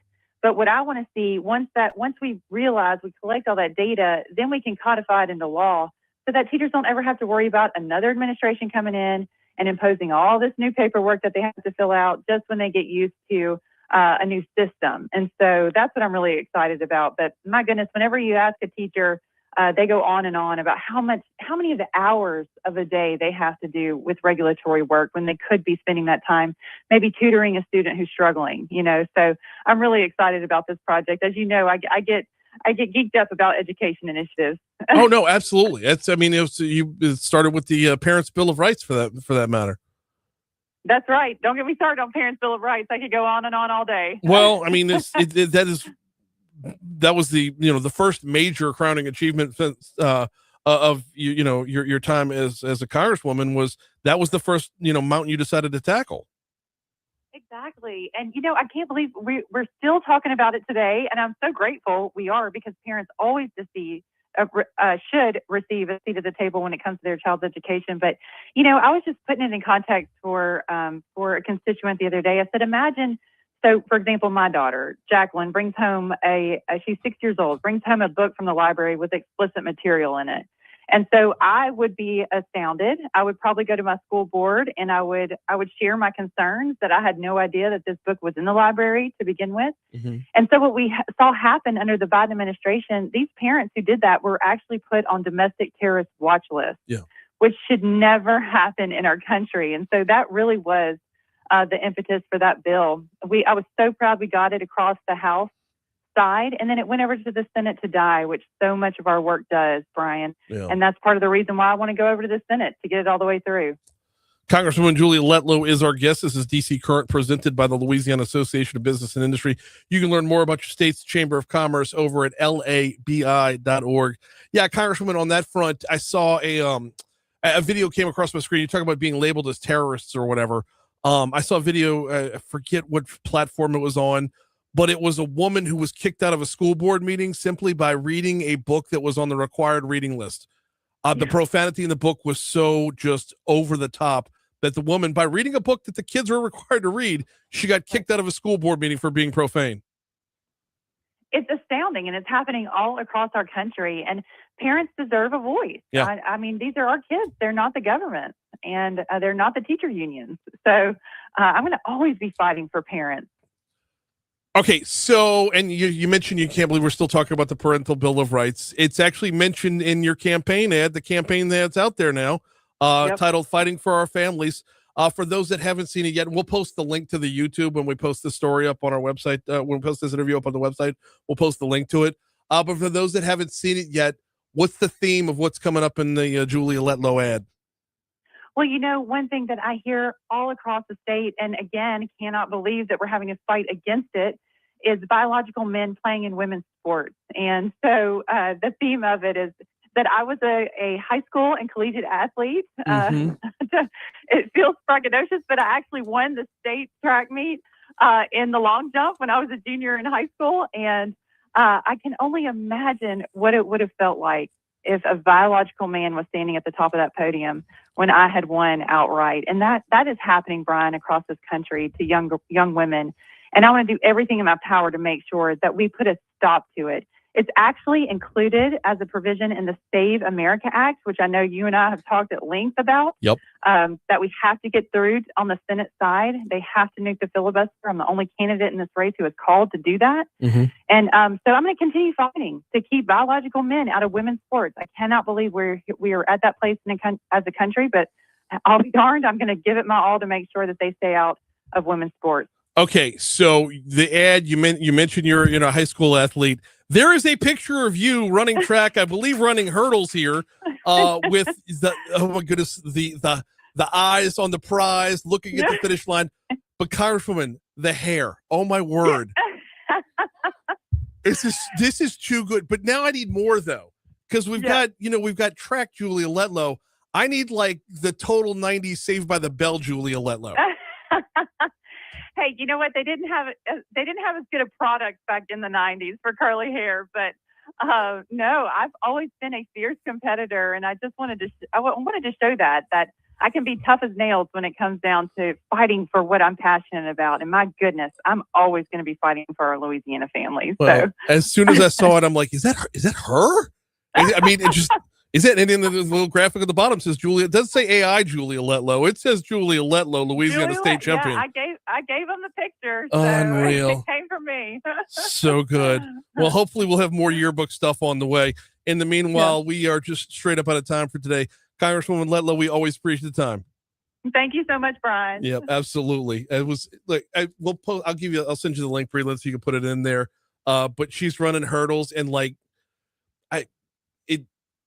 she's got that look. She's looking at the finish line. She's got that look. She knows the finish line is right there and she's out in front. It's really pretty cool. Quick break. We'll close out the show next. See, I just love stuff like that. I do too. Because She looks the same to me. Like no. In the face. Yeah.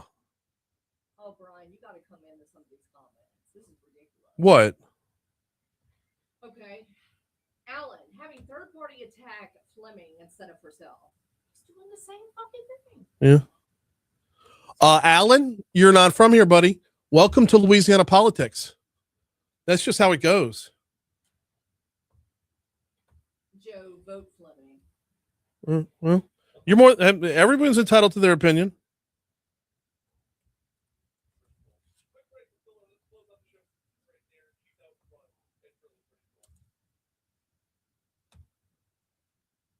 I want to use that as her picture for the article.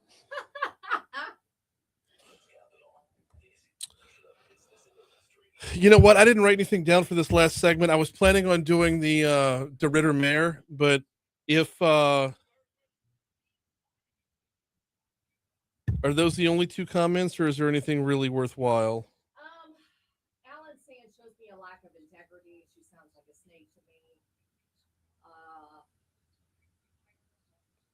Alan says Letlow needs to debate Fleming. She sounds like a coward. She did debate Fleming. Did I miss that? It was on Moon Griffon's show. Yes. She did debate Fleming. Yeah. Hour and 45 minutes. I'm sorry.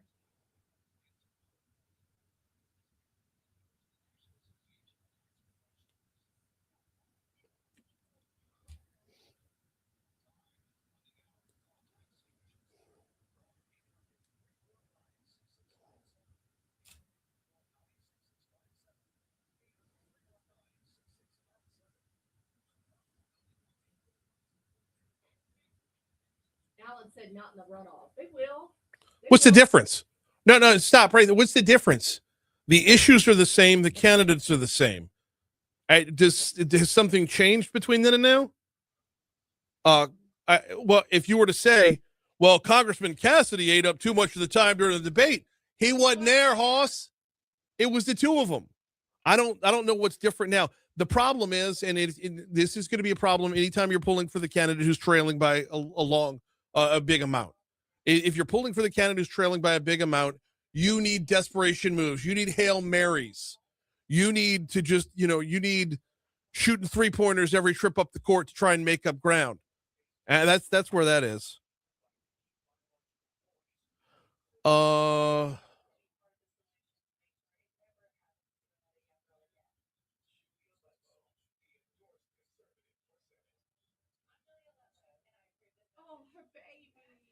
Yeah, I know.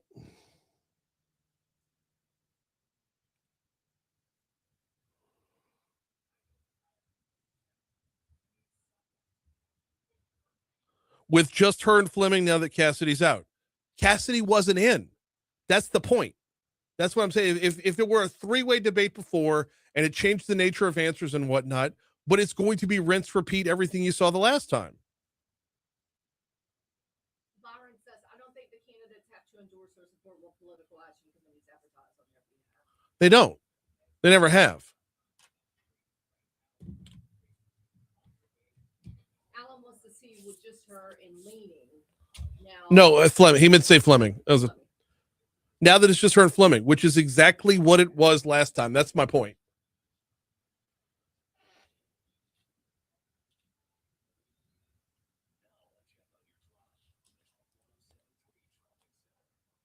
Now we're gonna go back to the story about the DeRitter thing. If you could load up 10, 11, and 12.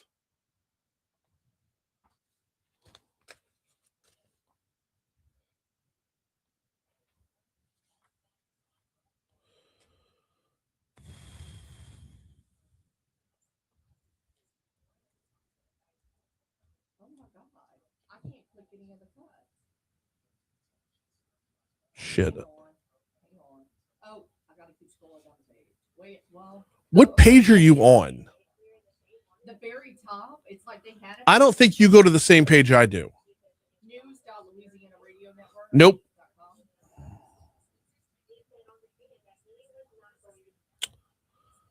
JP did this as well, and no matter how many times I asked him to change it, he wouldn't.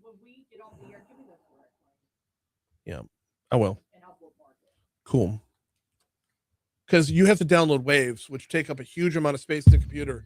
The page that I send you to gives you the wave or the MP3. Completely different.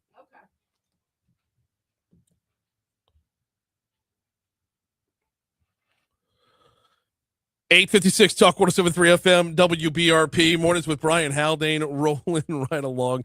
Thanks again to Congresswoman Julia Letlow for having a little fun at her own expense with the track pictures. I mean, she put it in her ad, so it's fair game.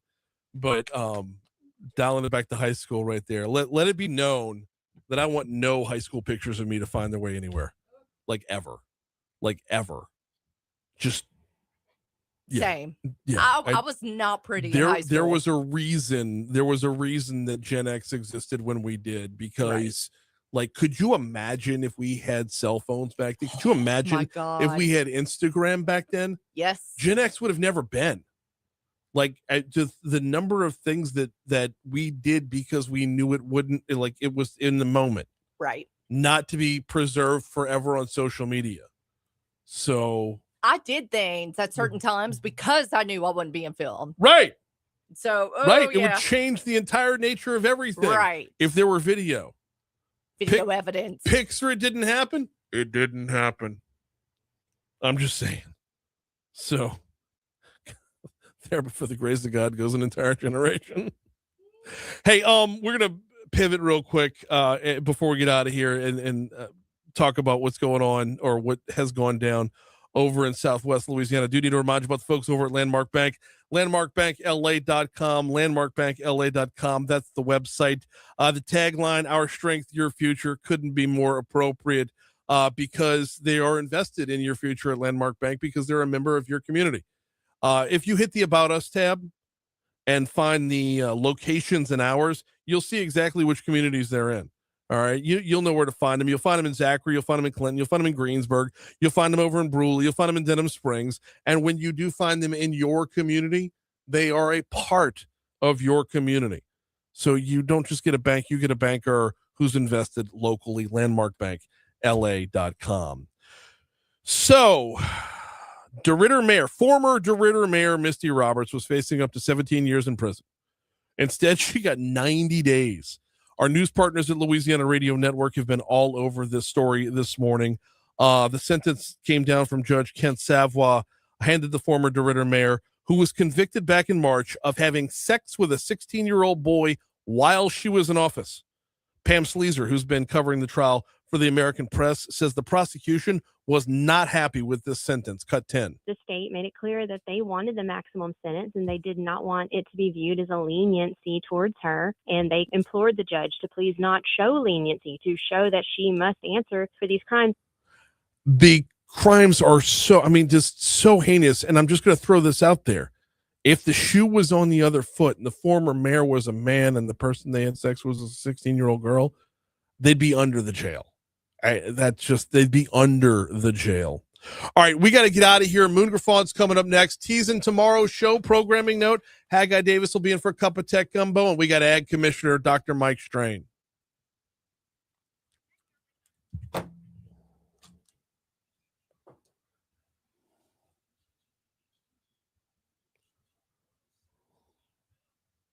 Well, I had like 2 more minutes on that, but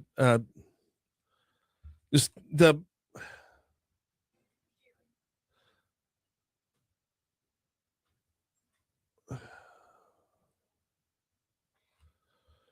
all right, guys, we're going to get out of here.